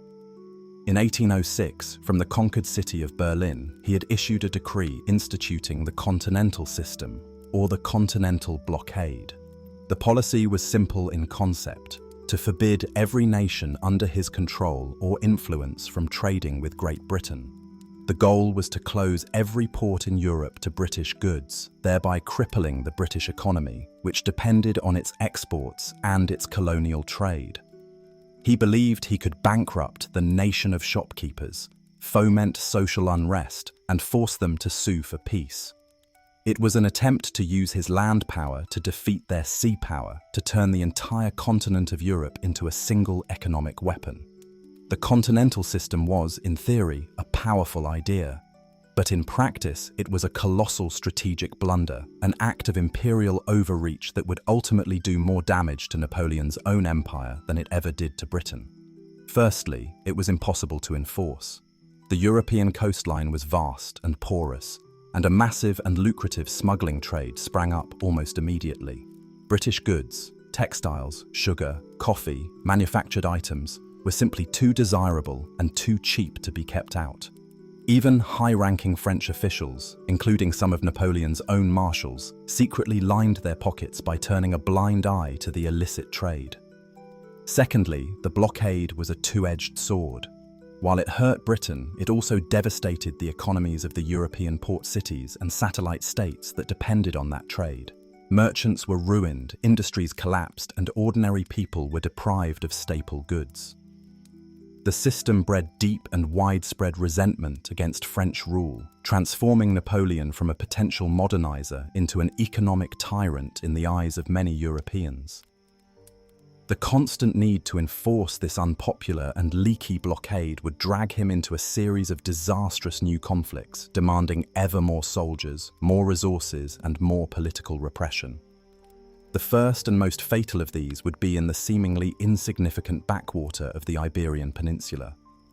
Portugal, with its long Atlantic coastline and its ancient trading alliance with Great Britain, was a gaping hole in the continental system. The Portuguese government openly defied Napoleon's blockade. In late 1807, determined to plug this hole, Napoleon sent an army under General Junot on a grueling march across Spain to invade and occupy Portugal. The Spanish government, then nominally an ally of France, was coerced into allowing the French troops passage. Junot's invasion was swift, and the Portuguese royal family fled to their colony of Brazil just as the French entered Lisbon. But this was only the first step in a much larger and more treacherous game. Napoleon looked at Spain and saw a country he believed to be backward, decadent, and ripe for the taking. The Spanish monarchy was a dysfunctional mess consumed by a sordid family feud. The aging King Charles IV was a weak-willed fool, dominated by his manipulative wife, Queen Maria Luisa, and her corrupt, widely despised lover, the Chief Minister, Manuel Godoy. Their son, Crown Prince Ferdinand, was plotting against them. Napoleon saw this royal rot as an opportunity. He decided that the Bourbon dynasty of Spain was too unreliable to be a proper ally. He would depose them and place one of his own family members on the Spanish throne, binding the country firmly to his imperial system. It was a decision of breathtaking arrogance, based on a complete and utter misreading of the Spanish people. In the spring of 1808, he lured the entire Spanish royal family, the king, the queen, and the prince, to the French city of Bayonne, under the pretext of mediating their family dispute. Once he had them on French soil, he revealed his true intentions. He bullied, threatened, and humiliated them until the pathetic King Charles abdicated his throne to Napoleon. He then forced the son, Ferdinand, to renounce his own claim. With the Spanish crown now legally in his possession, he gave it to his older brother, Joseph Bonaparte, then the King of Naples. He believed he had conquered Spain with a stroke of a pen. He had no idea that he had just ignited a firestorm. On May 2nd, 1808, the Dos de Mayo, the people of Madrid rose up in a spontaneous, ferocious rebellion against the French occupying troops under Marshal Murat. The uprising was brutally crushed, with French soldiers executing hundreds of Spanish civilians in the streets, a scene of horror immortalized in Goya's famous paintings. But the suppression in Madrid did not end the resistance. It was merely the spark that lit a nationwide conflagration. All across Spain, from the smallest village to the largest city, the Spanish people rose up against the French invaders and their puppet king, Joseph. This was not a war of armies and kings. This was a new phenomenon, a people's war. Priests, peasants, nobles and merchants formed local juntas, declared their loyalty to the imprisoned Ferdinand VII, and began to wage a war of national liberation. The French found themselves facing a kind of warfare for which they were completely unprepared. The Spanish regular army was easily defeated in open battle, but the country itself refused to be pacified. The French faced a guerrilla war, the Spanish word for little war. Bands of partisans supplied by the British would ambush French patrols, cut their supply lines, and assassinate their officials, only to melt back into the mountains and the countryside, sheltered by a fiercely supportive local population. It was a war of unprecedented cruelty and savagery on both sides. The French responded to the guerrilla attacks with reprisals, burning villages, executing hostages, and torturing captives. The guerrillas, in turn, would torture and mutilate any French soldiers they captured. It became a conflict without rules, without mercy, without honor. A Spanish ulcer, as Napoleon himself would later call it, that would slowly and relentlessly drain the lifeblood of his empire. The situation worsened dramatically when a British expeditionary force under the command of Sir Arthur Wellesley, the future Duke of Wellington, landed in Portugal. The British provided a conventional army around which the Spanish and Portuguese resistance could coalesce. In July 1808, a French army corps under General Dupont, trapped by Spanish forces, was forced into the humiliating surrender of Bailen. It was the first time a Napoleonic army had been compelled to surrender in the field. The news sent a shockwave across Europe. The myth of French invincibility was shattered. King Joseph was forced to flee his new capital of Madrid. Napoleon, enraged by the incompetence of his subordinates, was forced to intervene personally. In the fall of 1808, he led the Grande Armée into Spain, swiftly defeated the Spanish armies, and reinstalled his brother in Madrid. But even his presence could not quell the guerrilla war. He was forced to leave a massive occupying army behind, eventually numbering over 300,000 of his best troops, to try and hold down the country. This huge force would be bled white over the next 5 years, pinned down in a brutal, inglorious, and unwinnable war, unable to be used in the main theatres of European conflict. Napoleon's preoccupation with Spain gave his old enemies in the East an opportunity. The Austrian Empire, having spent the years since Austerlitz rebuilding and reforming its army, saw a chance to avenge its past humiliations. In the spring of 1809, while Napoleon's best troops were bogged down in Spain, Austria declared war, launching an invasion of Bavaria. This was the War of the Fifth Coalition. Napoleon was forced to rush back from Spain, hastily assembling a new army composed of fresh conscripts, young German allies, and second-line troops. The 1809 campaign was not the swift, elegant masterpiece of 1805. It was a hard, grinding, and bloody affair. Napoleon's new army was not the veteran Grande Armée of Austerlitz. He won a series of early victories and once again captured Vienna, but the Austrians, under their capable commander Archduke Charles, fought with a newfound determination. In May, at the Battle of Aspen-Essling, on the banks of the Danube near Vienna, Napoleon suffered his first major personal defeat in a decade. While trying to force a crossing of the river, his army was attacked by the Austrians and thrown back with heavy losses. One of his best friends and most reliable marshals, Jean Lannes, had his legs shattered by a cannonball and died a few days later, a personal blow that left Napoleon weeping. The aura of invincibility had been broken again. He was forced to spend 6 weeks regrouping and concentrating his forces before he could make another attempt. In early July, he finally managed to cross the Danube in force and, at the Battle of Wagram, he defeated the Austrians in a massive 2-day slugging match. It was a victory, but a costly one, built on brute force and massive artillery bombardments rather than tactical brilliance. The battered Austrians once again sued for peace, ceding even more territory and agreeing to pay another huge indemnity. Wagram had saved his empire for the moment, but the campaign had exposed its growing weaknesses. The quality of his troops was declining, his enemies were learning and adapting, and the constant warfare was draining France of its young men. Napoleon himself was changing. He was older, heavier, and perhaps losing some of the boundless energy and tactical daring of his youth. More than ever, he was consumed by a single, overriding obsession: the future of his dynasty. He had built a hereditary empire, but he had no legitimate heir to inherit it. His wife, Josephine, whom he still loved deeply in his own way, had failed to give him a child. Their marriage was barren. The lack of an heir made his empire fundamentally unstable. If he were to be killed in battle, his empire would likely dissolve in a chaotic power struggle among his marshals. He needed a son, and to get a son, he needed a new wife, a young princess from one of the great royal houses of Europe.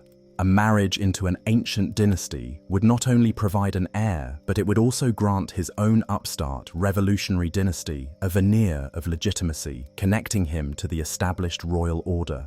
The decision he made was one of the most painful of his life. In late 1809, he informed Josephine that he had to divorce her for the good of the state. The scene, as described by witnesses, was excruciating. Josephine collapsed, sobbing hysterically, and Napoleon himself was overcome with grief. But his will was iron. The divorce was officially pronounced in a cold, formal ceremony at the Tuileries Palace, where both he and Josephine read statements, their voices choked with emotion. He had sacrificed his personal happiness on the altar of his dynastic ambition. Now he needed a new bride. He first approached the court of Tsar Alexander of Russia, asking for the hand of one of the Tsar's younger sisters.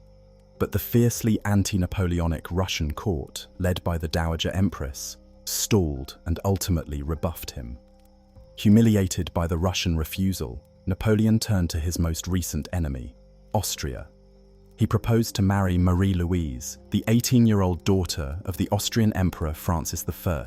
For the Habsburgs, the oldest and proudest dynasty in Europe, the idea of marrying one of their archduchesses to the Corsican ogre who had repeatedly defeated and humiliated them was deeply distasteful. But their chief minister, the supremely pragmatic Clemens von Metternich, saw it as a brilliant political move. A marriage alliance with Napoleon would provide Austria with a much-needed period of peace and security, a chance to rebuild its strength under the protection of its new son-in-law. The Emperor Francis reluctantly agreed. He was, in essence, sacrificing his daughter to the Minotaur to save his empire. In 1810, the young Marie-Louise was sent to Paris and married to the 40-year-old Napoleon. The union was a political triumph. He was now the nephew, by marriage, of the guillotined King Louis XVI and Queen Marie Antoinette. He had joined the exclusive club of legitimate European sovereigns, and in March 1811, his ultimate goal was realized. Marie-Louise gave birth to a son who was immediately given the grandiose title of King of Rome. The future of the dynasty seemed secure. Napoleon was overjoyed. He now had everything he had ever wanted: a vast empire, a legitimate heir, and an alliance with Europe's most ancient royal house. He seemed to stand at the very pinnacle of human achievement. But the Spanish ulcer continued to bleed. The continental system continued to alienate his allies, and his new alliance with Austria had fatally damaged his old one with Russia. His marriage to a Habsburg princess was seen by Tsar Alexander as a direct affront. The fragile friendship forged on the raft at Tilsit was beginning to crumble, setting the stage for the catastrophic decision that would destroy the very empire he had just secured. The birth of a son in 1811 should have been the final, triumphant capstone of Napoleon's imperial edifice. He had a dynasty. His heir, the infant King of Rome, guaranteed the future. His marriage to a Habsburg princess had grafted his revolutionary lineage onto the most ancient royal stock of Europe. He was allied to Austria, the master of Prussia, and the protector of a revived Poland. From the outside, the Napoleonic Empire had never looked more powerful, more stable, or more permanent. But this glittering facade concealed deep and dangerous structural cracks. The Peninsular War in Spain had become a running sore, a Spanish ulcer that devoured men and money with no end in sight. The continental system, his great economic weapon against Britain, was strangling the trade of his allies and breeding a deep and bitter resentment across the continent, and it was this system that would lead him to make the single greatest strategic blunder of his life, a gamble so vast, so ambitious, and so catastrophic that it would not just crack his empire, but shatter it into 1,000 pieces. The fragile alliance forged between Napoleon and Tsar Alexander I of Russia on the raft at Tilsit in 1807 had been steadily decaying. The personal friendship between the two emperors, once seemingly so warm, had curdled into a mixture of suspicion, rivalry, and wounded pride. The Tsar, a complex man of mystical beliefs and autocratic convictions, had come to resent his role as Napoleon's junior partner. He was pressured by his anti-French nobility, who saw the alliance as a national humiliation and whose vast fortunes, built on the export of raw materials like timber and hemp to Great Britain, were being ruined by the continental system. Furthermore, Napoleon's creation of the Duchy of Warsaw, a revived Polish state on Russia's border, was seen as a profound strategic threat, a potential springboard for a future French invasion and a catalyst for rebellion among the Tsar's own Polish subjects. Napoleon's marriage to an Austrian archduchess after his request for a Russian Grand Duchess had been rebuffed was the final personal insult. By 1811, Russia was quietly but openly violating the continental system, reopening trade with Britain through neutral ships.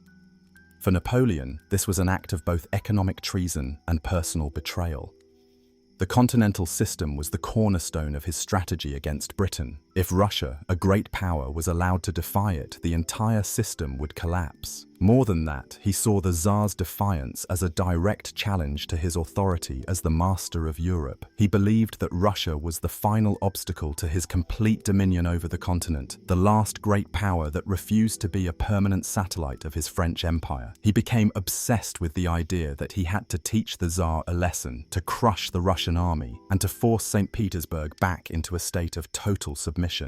His advisors, men like his foreign minister Talleyrand and his aide Caulaincourt, who knew Russia well, warned him of the immense dangers. They spoke of the vast distances, the terrible roads, the harsh climate, and the fierce, stubborn patriotism of the Russian people. Napoleon dismissed their concerns with an arrogant wave of his hand. A single blow delivered at the heart of the Russian Empire, at Moscow the Great, Moscow the Holy, he believed, will in a moment deliver that whole blind, apathetic mass. He convinced himself that this would be a short, decisive war, another Austerlitz or Friedland on a grander scale. It was a hubris of world historical proportions. Beginning in 1811, he began to assemble the largest European army that had ever been seen, a military machine of truly continental scale. This was the new Grande Armée, a multinational force of over 600,000 men. Less than half of its soldiers were French veterans. The rest were unwilling conscripts drawn from every corner of his empire. Poles, Italians, Germans from the Confederation of the Rhine, Prussians, and even a contingent of Austrians, all compelled by treaty to fight for their master. It was a Tower of Babel on the march, its ranks filled with men who spoke a dozen different languages and who felt little loyalty to the French eagle. To supply this immense host, Napoleon orchestrated a logistical effort of unprecedented complexity, gathering hundreds of thousands of horses and wagons and creating massive supply depots in Poland and East Prussia. But even this monumental effort would prove tragically inadequate for the task ahead. On June 24, 1812, without a formal declaration of war, the Grande Armée began to cross the Niemen River, the border of the Russian Empire. It was a spectacular and ominous sight.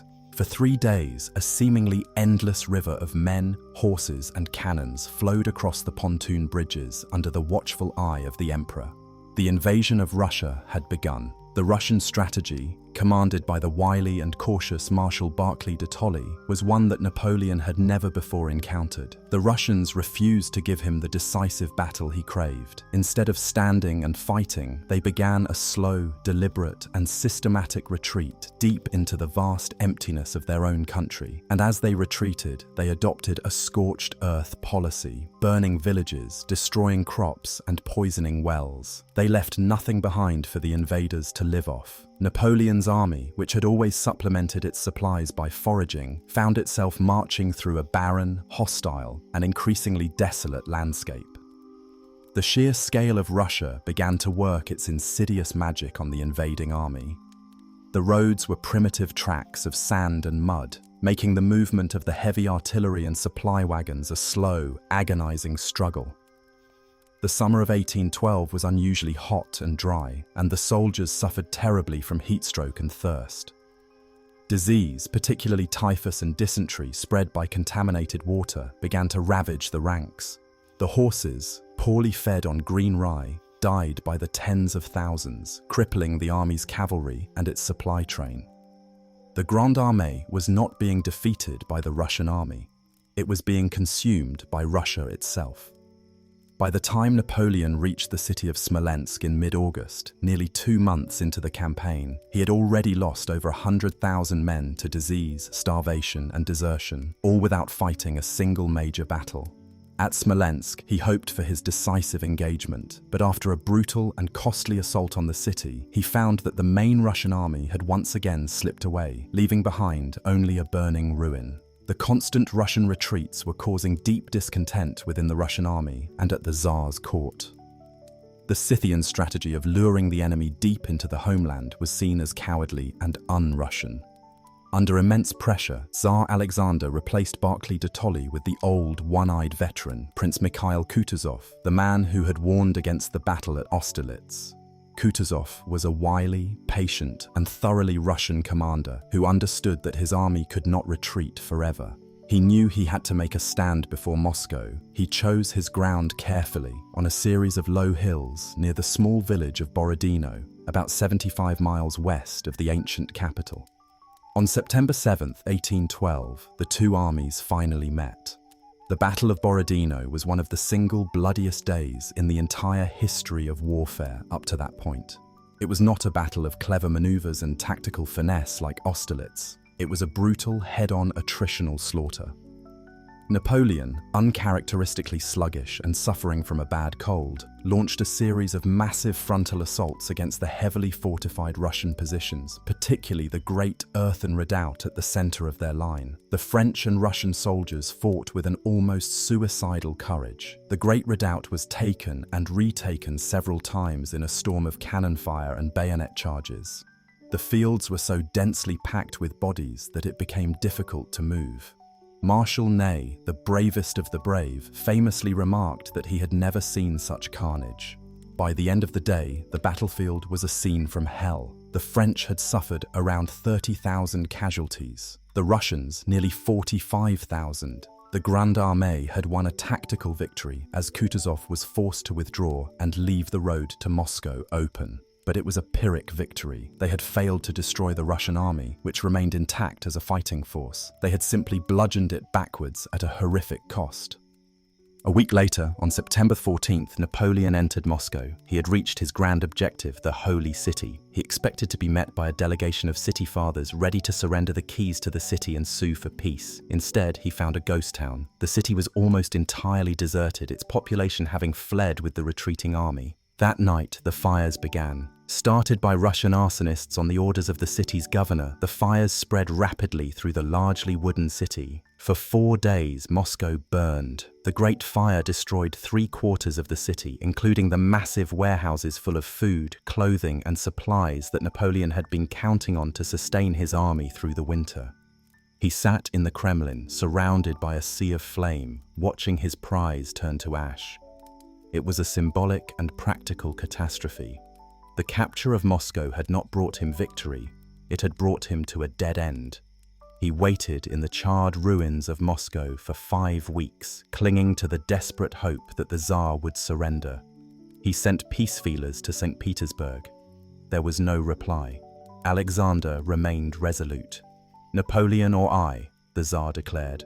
"I or he. We cannot longer reign together." As the weeks turned into a month, the first snows of the Russian winter began to fall. The morale of the French army, camped amidst the ruins, began to collapse. Discipline frayed. The soldiers, now a ragged mob, ransacked what was left of the city for food and plunder. Napoleon finally understood that no peace was coming. He was trapped, hundreds of miles deep in enemy territory, with a ravaged army and a Russian winter closing in. On October 19th, he gave the order that he had delayed for far too long, the order to retreat. What followed was one of the great horror stories of military history. The Great Retreat was a slow, agonizing descent into hell. The army that straggled out of Moscow was a shadow of the force that had invaded 5 months earlier. It was now encumbered by a vast, chaotic train of wagons laden with loot from the city and trailed by thousands of terrified French civilians who had been living in Moscow. Napoleon initially tried to retreat via a more southerly route through unspoiled countryside, but Kutuzov's army blocked his path, forcing him back onto the same ravaged, scorched earth route they had taken on their advance. They were now forced to march through a wasteland of their own making. Then the Russian winter, the infamous General Winter, descended with its full, merciless fury. The temperatures plummeted to 20, then 30 degrees below zero. The snow fell relentlessly, burying the landscape in a featureless white shroud. The soldiers, still wearing their summer uniforms, began to die in their thousands from exposure and frostbite. Starvation became a constant, gnawing reality. They ate their own horses, then stray dogs, then boiled strips of leather from their equipment. Stories of cannibalism began to circulate. The retreat dissolved from a military operation into a desperate, chaotic flight for individual survival. The bonds of discipline and comradeship that had made the Grande Armée great dissolved. Men would kill each other for a piece of bread or a warmer coat. The marching columns were flanked by packs of shrieking, lance-wielding Cossacks who would mercilessly cut down any stragglers. The slow, frozen, starving men were easy prey. The long road back was marked by a frozen trail of tens of thousands of corpses, human and equine, half buried in the snow. The most horrific ordeal of the retreat came in late November at the crossing of the Berezina River. The main Russian army under Kutuzov was closing in from the rear, while another Russian force blocked the main bridge. The French seemed trapped, facing complete annihilation. It was here that Napoleon's genius and the indomitable spirit of his best soldiers flared for one last time. While a small force staged a diversionary feint to the south, Napoleon's brilliant Dutch engineers, working in the freezing water, miraculously managed to build 2 pontoon bridges over the partially frozen river. For 2 days, the remnants of the army streamed across the fragile bridges. The crossing was a scene of unimaginable chaos and horror. Russian artillery bombarded the crowded bridges, causing horrific casualties. A wagon broke, causing a stampede that crushed hundreds. When the rearguard, under the heroic Marshal Ney, finally crossed, the bridges were set on fire to prevent the Russians from following, leaving thousands of desperate stragglers and camp followers to their fate on the far bank. They were either cut down by the Cossacks or drowned trying to swim the icy river.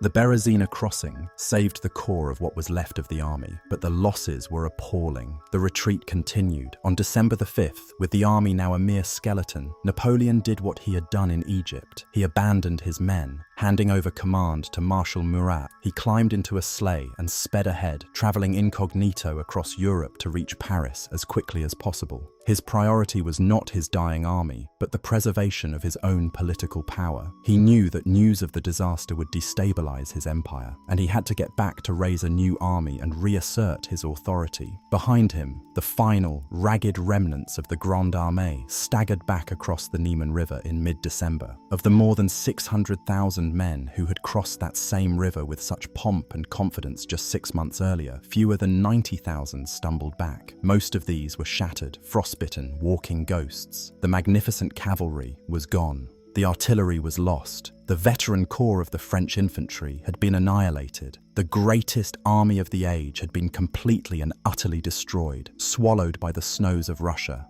It was a catastrophe on a scale that was almost impossible to comprehend, a self-inflicted wound from which the Napoleonic Empire would never recover. The emperor had challenged the vastness of Russia and the fury of its winter, and he had lost. The long, bloody road to Waterloo had begun in the frozen wasteland of the Moscow highway. Napoleon's flight from the frozen plains of Russia in a desperate sleigh ride across Europe was more than just the escape of a defeated general. It was a race against time, a race to save his empire from the consequences of the greatest military disaster of the modern age. He arrived at the Tuileries Palace in Paris just before midnight on December 18, 1812, a ghostly and unexpected figure, his face haggard but his will as indomitable as ever. The official bulletins published in Paris had downplayed the scale of the catastrophe, speaking of a strategic withdrawal hampered by an unusually severe winter. But the truth could not be contained. Rumors of the annihilation of the Grande Armée spread like wildfire, and soon the full, horrifying reality was known across the continent. The god of war had not just been defeated, he had been humiliated, his magnificent army of 500,000 men erased from the earth, its veterans now frozen corpses lining a 1,000-mile road of horror. The myth of his invincibility, which had held Europe in its thrall for over a decade, was shattered forever. And in that shattering, his enemies saw their chance. The news of the Russian disaster acted like a political earthquake, shaking the foundations of the Napoleonic Empire to its core. The first tremor came from Prussia. The Prussian kingdom, which had been brutally subjugated and dismembered after the Jena-Auerstedt campaign, had been simmering with a quiet, burning hatred for its French overlords. The Prussian contingent of the Grande Armée, commanded by General Ludwig Yorck von Wartenberg, had been stationed on the northern flank of the invasion and had largely escaped the horrors of the main retreat. On December 30, 1812, acting on his own initiative and without the permission of his king, General Yorck signed the Convention of Tauroggen with the Russians. It was an agreement of neutrality, effectively taking the entire Prussian corps out of the war and defecting from the French cause. This single act of patriotic defiance was the spark that ignited a blaze of nationalist fervor across Germany. King Frederick William III of Prussia, a timid and hesitant ruler, was swept along by the tide of popular opinion. In March 1813, he formally signed an alliance with Tsar Alexander of Russia and declared war on France. The War of the Sixth Coalition had begun. Napoleon faced this new and existential threat with a display of energy and administrative genius that stunned his enemies. He seemed to be everywhere at once, a whirlwind of activity, working 18-hour days to conjure a new army out of thin air. He called up the class of 1813 conscripts early. He called up the class of 1814 even earlier. He emptied the garrisons of Spain and Italy. He drafted sailors from the Navy and municipal guardsmen. He recalled retired officers and scraped together every available man and boy who could hold a musket. In a matter of a few short months, through a miracle of will and organization, he had raised a new army of nearly 250,000 men. But this was not the Grande Armée of old. These were not the hardened, self-reliant veterans of Austerlitz. They were raw, untrained youths, many of them teenagers, who were rushed to the front with minimal training. They were brave and loyal to their emperor, but they lacked the stamina and the battlefield experience of their predecessors. Most critically, the new army was desperately short of cavalry. The thousands of skilled horsemen, and more importantly, their trained mounts, had perished in Russia. This lack of cavalry would prove to be a fatal weakness, robbing Napoleon of his ability to properly reconnoiter enemy positions and, crucially, to turn a battlefield victory into a decisive pursuit and annihilation campaign. In the spring of 1813, Napoleon led his new young army into Germany to confront the Allied forces of Russia and Prussia. Initially, his old genius seemed to have returned. He fought and won two hard-fought victories, at Lutzen in May and at Bautzen later that same month. But these were not the crushing, decisive victories of the past.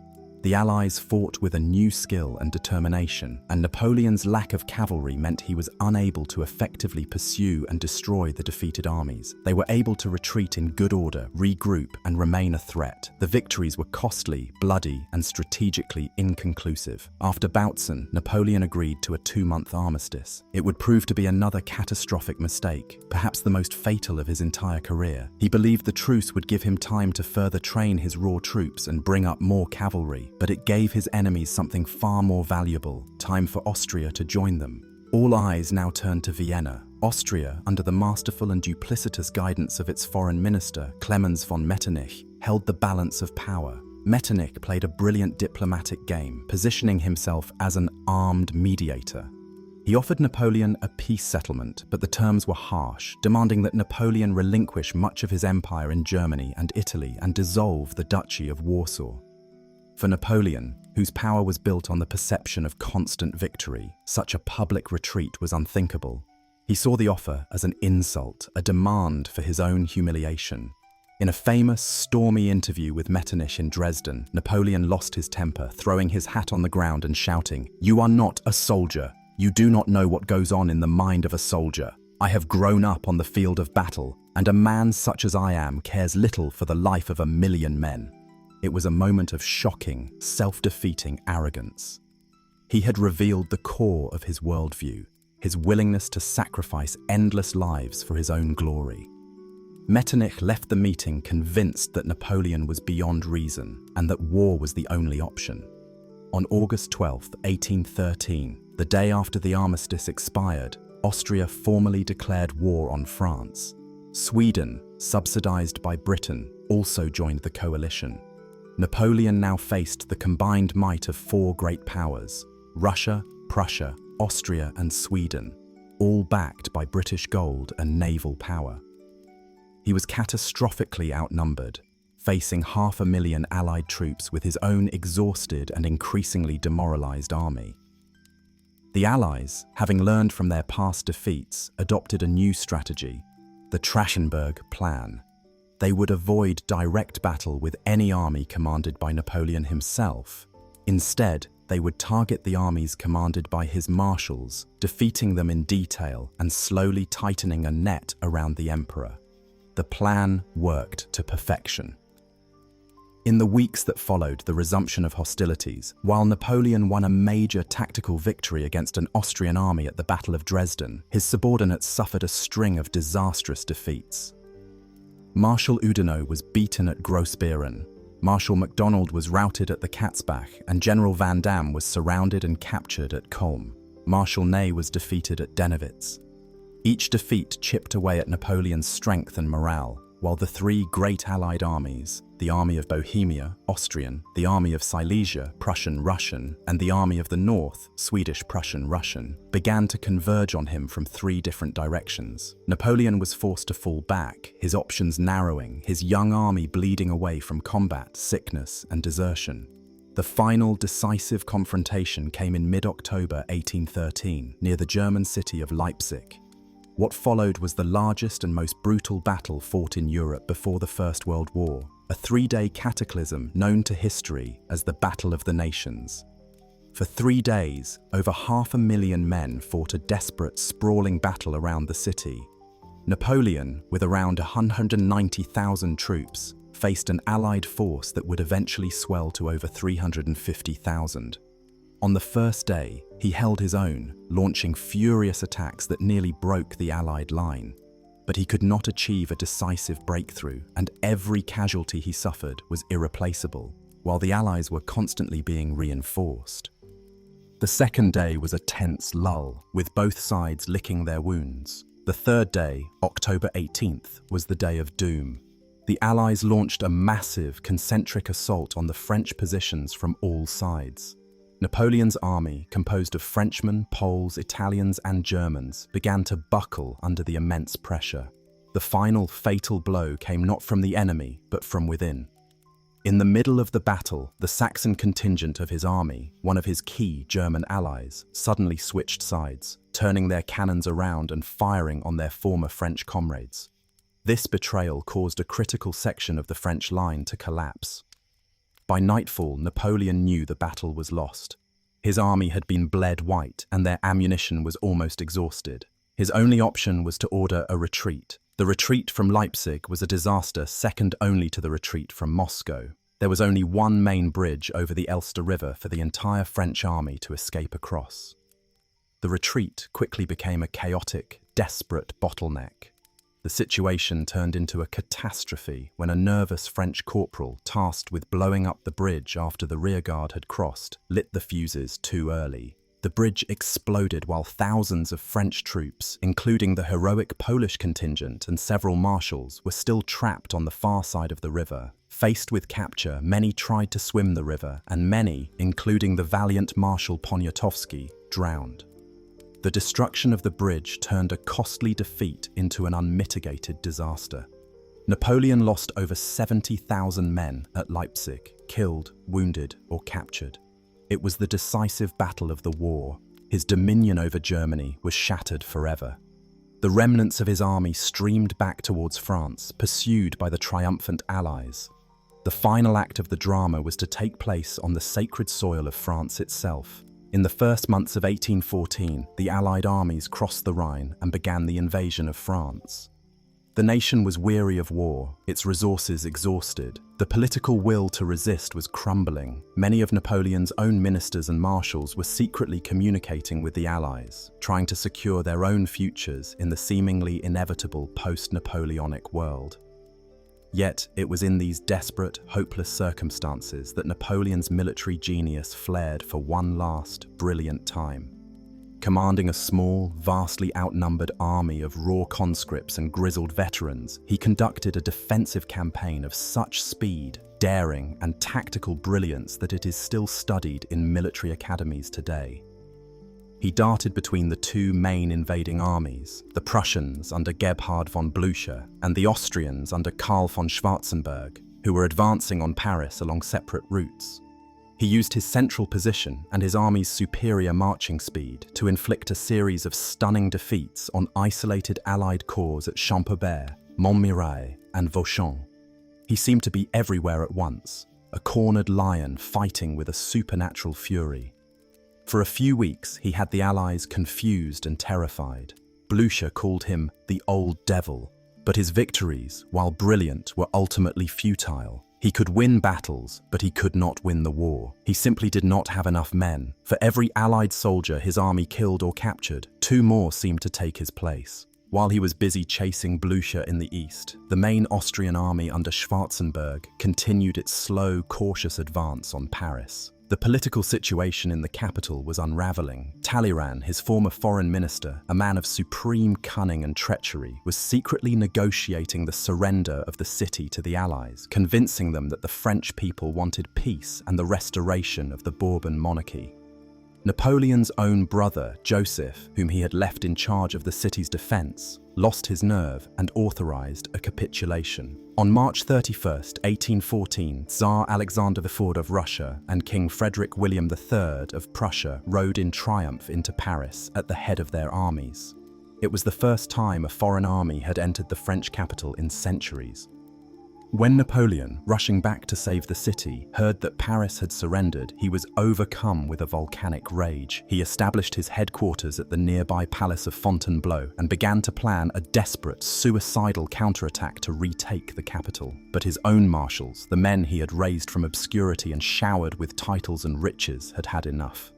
They were weary of the endless war, and they wanted to preserve their own wealth and status.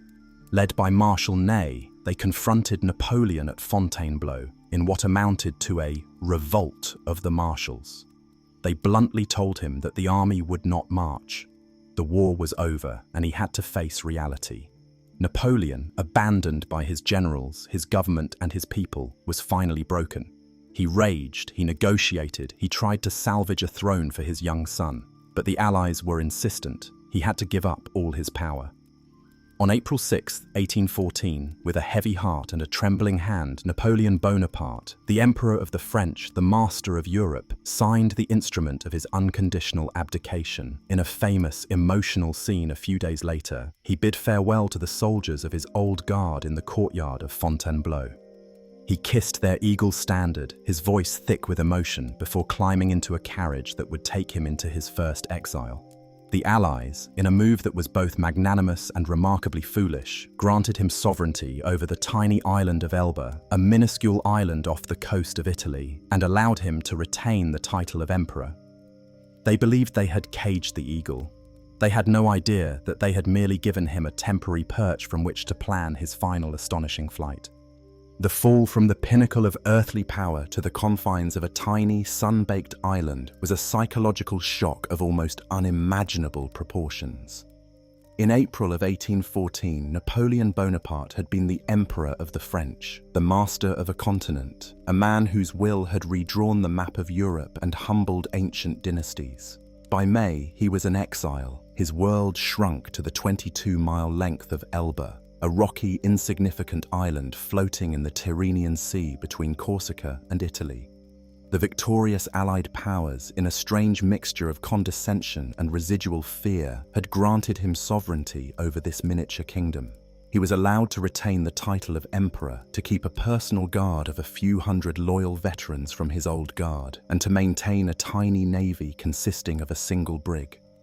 To the great powers of Europe, it was a fittingly ironic cage for the man who had once bestrode the world, a harmless retirement where the great eagle could live out his days, his claws clipped, his ambitions reduced to the administration of a few iron mines and fishing villages. They had fundamentally and foolishly misunderstood the man. Napoleon was not a man who could retire. His very essence was action, ambition, and the exercise of will. To condemn him to idleness was to condemn a force of nature to stillness, an impossibility that could not hold. For 10 months, he played the part of the model ruler of his tiny domain. He threw himself into the administration of Elba with the same demonic energy he had once applied to the governance of his empire. He redesigned the island's flag. He organized his minuscule army. He reformed the local agriculture, paved roads, improved the sanitation of the main town of Portoferraio, and held court in a modest palace surrounded by his loyal guardsmen and his mother, Letizia, and sister, Pauline, who had joined him in his exile. To the British commissioner, Sir Neil Campbell, who was assigned to watch over him, he seemed resigned to his fate, a man busying himself with trivialities to keep from going mad. But beneath this facade of mundane activity, his mind was racing, his gaze fixed on the shores of France.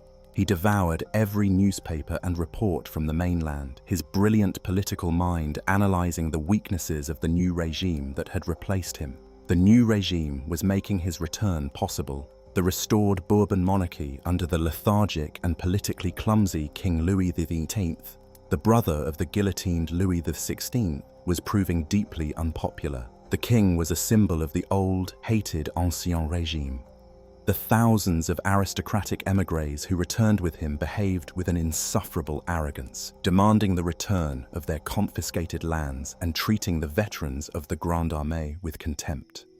The French people, who had initially welcomed peace, now began to fear the reversal of all the gains of the revolution.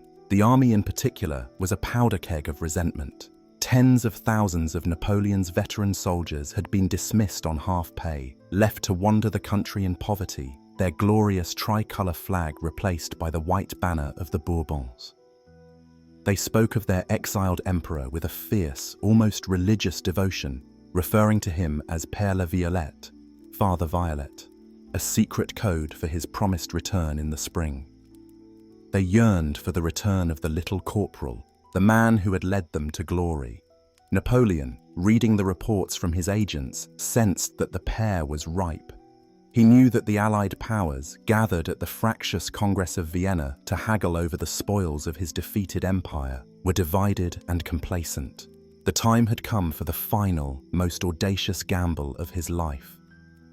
On the night of February 26, 1815, under the cover of darkness, and while his British watchdog, Campbell, was away on the Italian mainland, Napoleon secretly boarded his flagship, the brig Inconstant. With him were his 1,000 guardsmen and a handful of other small ships.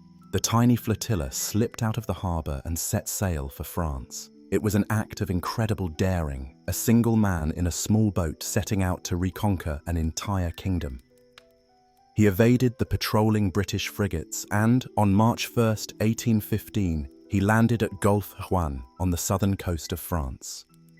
The final spectacular act of the Napoleonic drama, the 100 Days, had begun.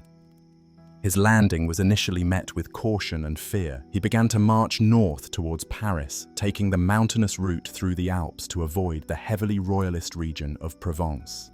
His initial force was tiny, but he was armed with his most powerful weapon, his own legend.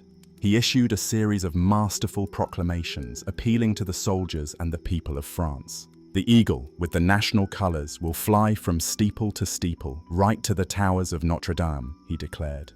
The decisive moment came on March 7th on the road to Grenoble. Here, his small column was blocked by the 5th Infantry Regiment of the Line, a regular army unit dispatched from Grenoble with orders to arrest him. The two forces faced each other across a field. The royalist officer ordered his men to open fire. The soldiers hesitated, their muskets trembling in their hands. Napoleon, in a moment of supreme, calculated theatrical courage, ordered his own men to lower their weapons. He then walked forward alone, within easy musket range, and opened his famous grey overcoat to expose his chest. "Soldiers of the 5th," he shouted, his powerful voice ringing across the field. "I am your emperor. If there is a man among you who would kill his emperor, here I am." For a long, silent moment, the fate of the world hung in the balance. Then a single cry of "Vive l'Empereur" broke the silence. It was followed by another and then another until the entire regiment erupted in a roar of adoration. They broke ranks, swarmed around him, kneeling to kiss his hands and his coat. They had not fired on their emperor, they had joined him. From that moment on, his march to Paris became a triumphal procession. Every army unit sent to stop him defected to his side. His old comrade, Marshal Ney, who had promised King Louis that he would bring Napoleon back to Paris in an iron cage, found his own troops irresistibly drawn to their old commander, and Ney, weeping, joined the cause as well. The Bourbon regime collapsed without a single shot being fired in its defense. On the night of March 19th, King Louis VIII fled Paris. The next evening, Napoleon entered the Tuileries Palace, carried up the grand staircase on the shoulders of a delirious, sobbing crowd of his supporters. In 20 days, without firing a shot, he had reconquered France. It was, as he himself said, the most astonishing enterprise in the history of the world. But his return to power was a political miracle, not a military one.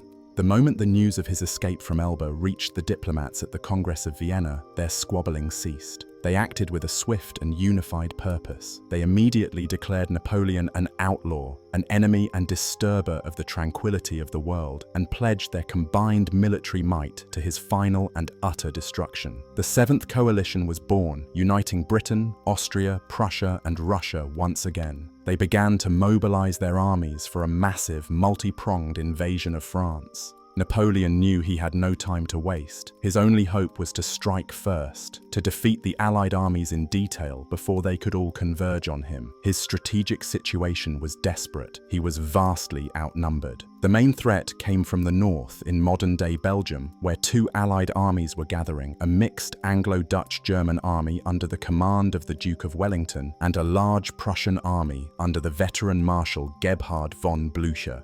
Napoleon's plan was a classic of his style. He would move with lightning speed, drive his army like a wedge between Wellington and Blücher, prevent them from linking up, and then defeat each army separately. In mid-June 1815, he crossed the Belgian frontier with his new Army of the North, a force of about 125,000 men, many of them loyal veterans who had flocked back to his standard. On June the 16th, he engaged the Prussians at the Battle of Ligny. He defeated Blücher, but it was not the decisive, annihilating victory he needed. The Prussians, though battered, were able to retreat in good order, not eastwards towards their supply lines as Napoleon expected, but northwards, maintaining a parallel course with Wellington's army. On the same day, at the Battle of Quatre Bras, Marshal Ney fought an inconclusive and costly battle against Wellington's forces, failing to seize the key crossroads that would have prevented the two Allied armies from supporting each other. These were crucial, if subtle, failures. Wellington, learning of the Prussian defeat at Ligny, withdrew his own army a few miles to the north to a carefully chosen defensive position he had scouted months earlier, a low ridge just south of the small village of Waterloo. It was here that the final decisive battle of the Napoleonic Wars would be fought. On the morning of Sunday, June 18, 1815, the two armies faced each other. Napoleon was confident. "I tell you, Wellington is a bad general," he told his staff. "The English are bad soldiers, and this affair is nothing more than eating breakfast." He had around 72,000 men and 246 cannons. Wellington had a similarly sized but more diverse army of about 68,000 British, German, Dutch and Belgian troops with 156 cannons dug in along the ridge. Wellington's plan was simple: to hold on, to absorb Napoleon's attacks, and to pray that Blucher's Prussians would arrive on the battlefield in time to help him. The battle was delayed for several hours by Napoleon, who waited for the ground to dry after a night of torrential rain to allow for the better movement of his artillery. This delay would prove fatal. The battle finally began around 11:30 a.m. with a French diversionary attack on the Chateau of Hougoumont, a fortified farmhouse on Wellington's right flank. This attack, meant to draw in Wellington's reserves, instead became a bloody, battle-long obsession for the French, sucking in thousands of troops for no strategic gain. The main French attack was a massive infantry assault on Wellington's centre-left, preceded by a furious bombardment from a grand battery of 80 cannons. The French columns marched up the slope into a hail of British artillery fire and musket volleys. The British infantry, arrayed in their famously resilient thin red lines, held their ground. A charge by British heavy cavalry drove the French back, but the cavalry, in their excitement, charged too far and were themselves cut to pieces by French lancers. The battle raged for hours, a brutal attritional struggle of charge and countercharge. In the afternoon, Napoleon launched a series of massive cavalry charges, led by the flamboyant Marshal Ney, against the Allied centre.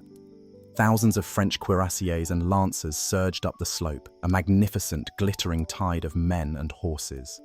They swept over the Allied artillery, but they could not break the disciplined Allied infantry squares. The British and German soldiers formed solid, bristling boxes of bayonets, against which the cavalry charges broke like waves against a rock. The cavalry attacks were heroic, but they were a catastrophic waste of the French army's elite mounted arm. By late afternoon, the decisive moment was approaching. Napoleon could see the first dark columns of Blucher's Prussian army beginning to arrive on his right flank. He was now in a race against time. He had to break Wellington's line before the Prussians could fully engage. He committed his last reserve, the elite of his army, the men who had been with him through thick and thin, the Imperial Guard. In the fading evening light, the veterans of the Old Guard, the Immortals, marched up the ridge in a final, desperate attempt to shatter the Allied line. They advanced under a storm of canister shot and musket fire. Wellington himself was there, rallying his exhausted troops for one last effort. "Up, Guards, and at 'em," he is said to have cried. The British foot guards, who had been lying down to shelter from the artillery fire, rose up and delivered a devastating volley at point-blank range. The unthinkable happened. The Imperial Guard, who had never known defeat, faltered. They stopped. Then they began to fall back. A cry went through the French ranks. "La garde recule!" The Guard is retreating. It was the signal for a general collapse. At that moment, Wellington ordered a general advance of his entire line. The French army dissolved into a panicked, fleeing mob. The arrival of the Prussians turned the retreat into a rout. The Grande Armée was utterly destroyed. Napoleon, his face a mask of disbelief, was swept from the field by his personal guard, a fugitive once more. He fled back to Paris, his ambitions shattered for the last time. He tried to rally political support, but his power was gone. He abdicated for a second time in favor of his son. Fleeing to the coast and seeing no other escape, he surrendered to the captain of a British warship, the HMS Bellerophon, throwing himself on the mercy of his most steadfast enemy. He wrote a letter to the British Prince Regent, comparing himself to Themistocles seeking refuge with his former foes. But there would be no comfortable retirement this time. The Allied powers were taking no more chances. They declared him a prisoner of war and chose for his final exile the most remote, inhospitable, and inescapable place they could find: the island of Saint Helena, a tiny, jagged volcanic rock lost in the vastness of the South Atlantic, thousands of miles from any continent. For the last 6 years of his life, from 1815 to 1821, Napoleon lived as a prisoner in a damp, rat-infested house called Longwood, under the constant petty surveillance of his British captors, led by the humorless governor, Sir Hudson Lowe. It was a slow, bitter, and humiliating existence for the man who had once ruled the world. He was plagued by boredom, by illness, and by the ghosts of his past glories. But even here, on this remote rock, he fought his last, and perhaps his most successful campaign. He could no longer command armies, so he commanded history itself. He dictated his memoirs to a small group of loyal followers who had accompanied him into exile. In these memoirs, he meticulously constructed his own legend, the Napoleonic myth. He portrayed himself not as a tyrant or a conqueror, but as a misunderstood son of the revolution, a man who had sought only to bring enlightened government, legal equality, and a lasting peace to a united Europe, a vision that had been thwarted by the selfish, reactionary monarchies of the old world. He glossed over his own aggressions, his boundless ambition, his millions of dead soldiers. It was his final, brilliant act of propaganda. His health declined steadily, likely from stomach cancer, though he himself believed he was being slowly poisoned by his captors. He died on May 5, 1821, at the age of 51. His last words, whispered in a final delirium, were France, armée, tête d'armée, Josephine. France, army, head of the army, Josephine. He was initially buried on Saint Helena in a nameless grave, but his legend, the one he had so carefully crafted, grew in power after his death. In 1840, in response to overwhelming public demand, his remains were brought back to France and interred with magnificent ceremony in a grand tomb at Les Invalides in Paris, where they rest to this day.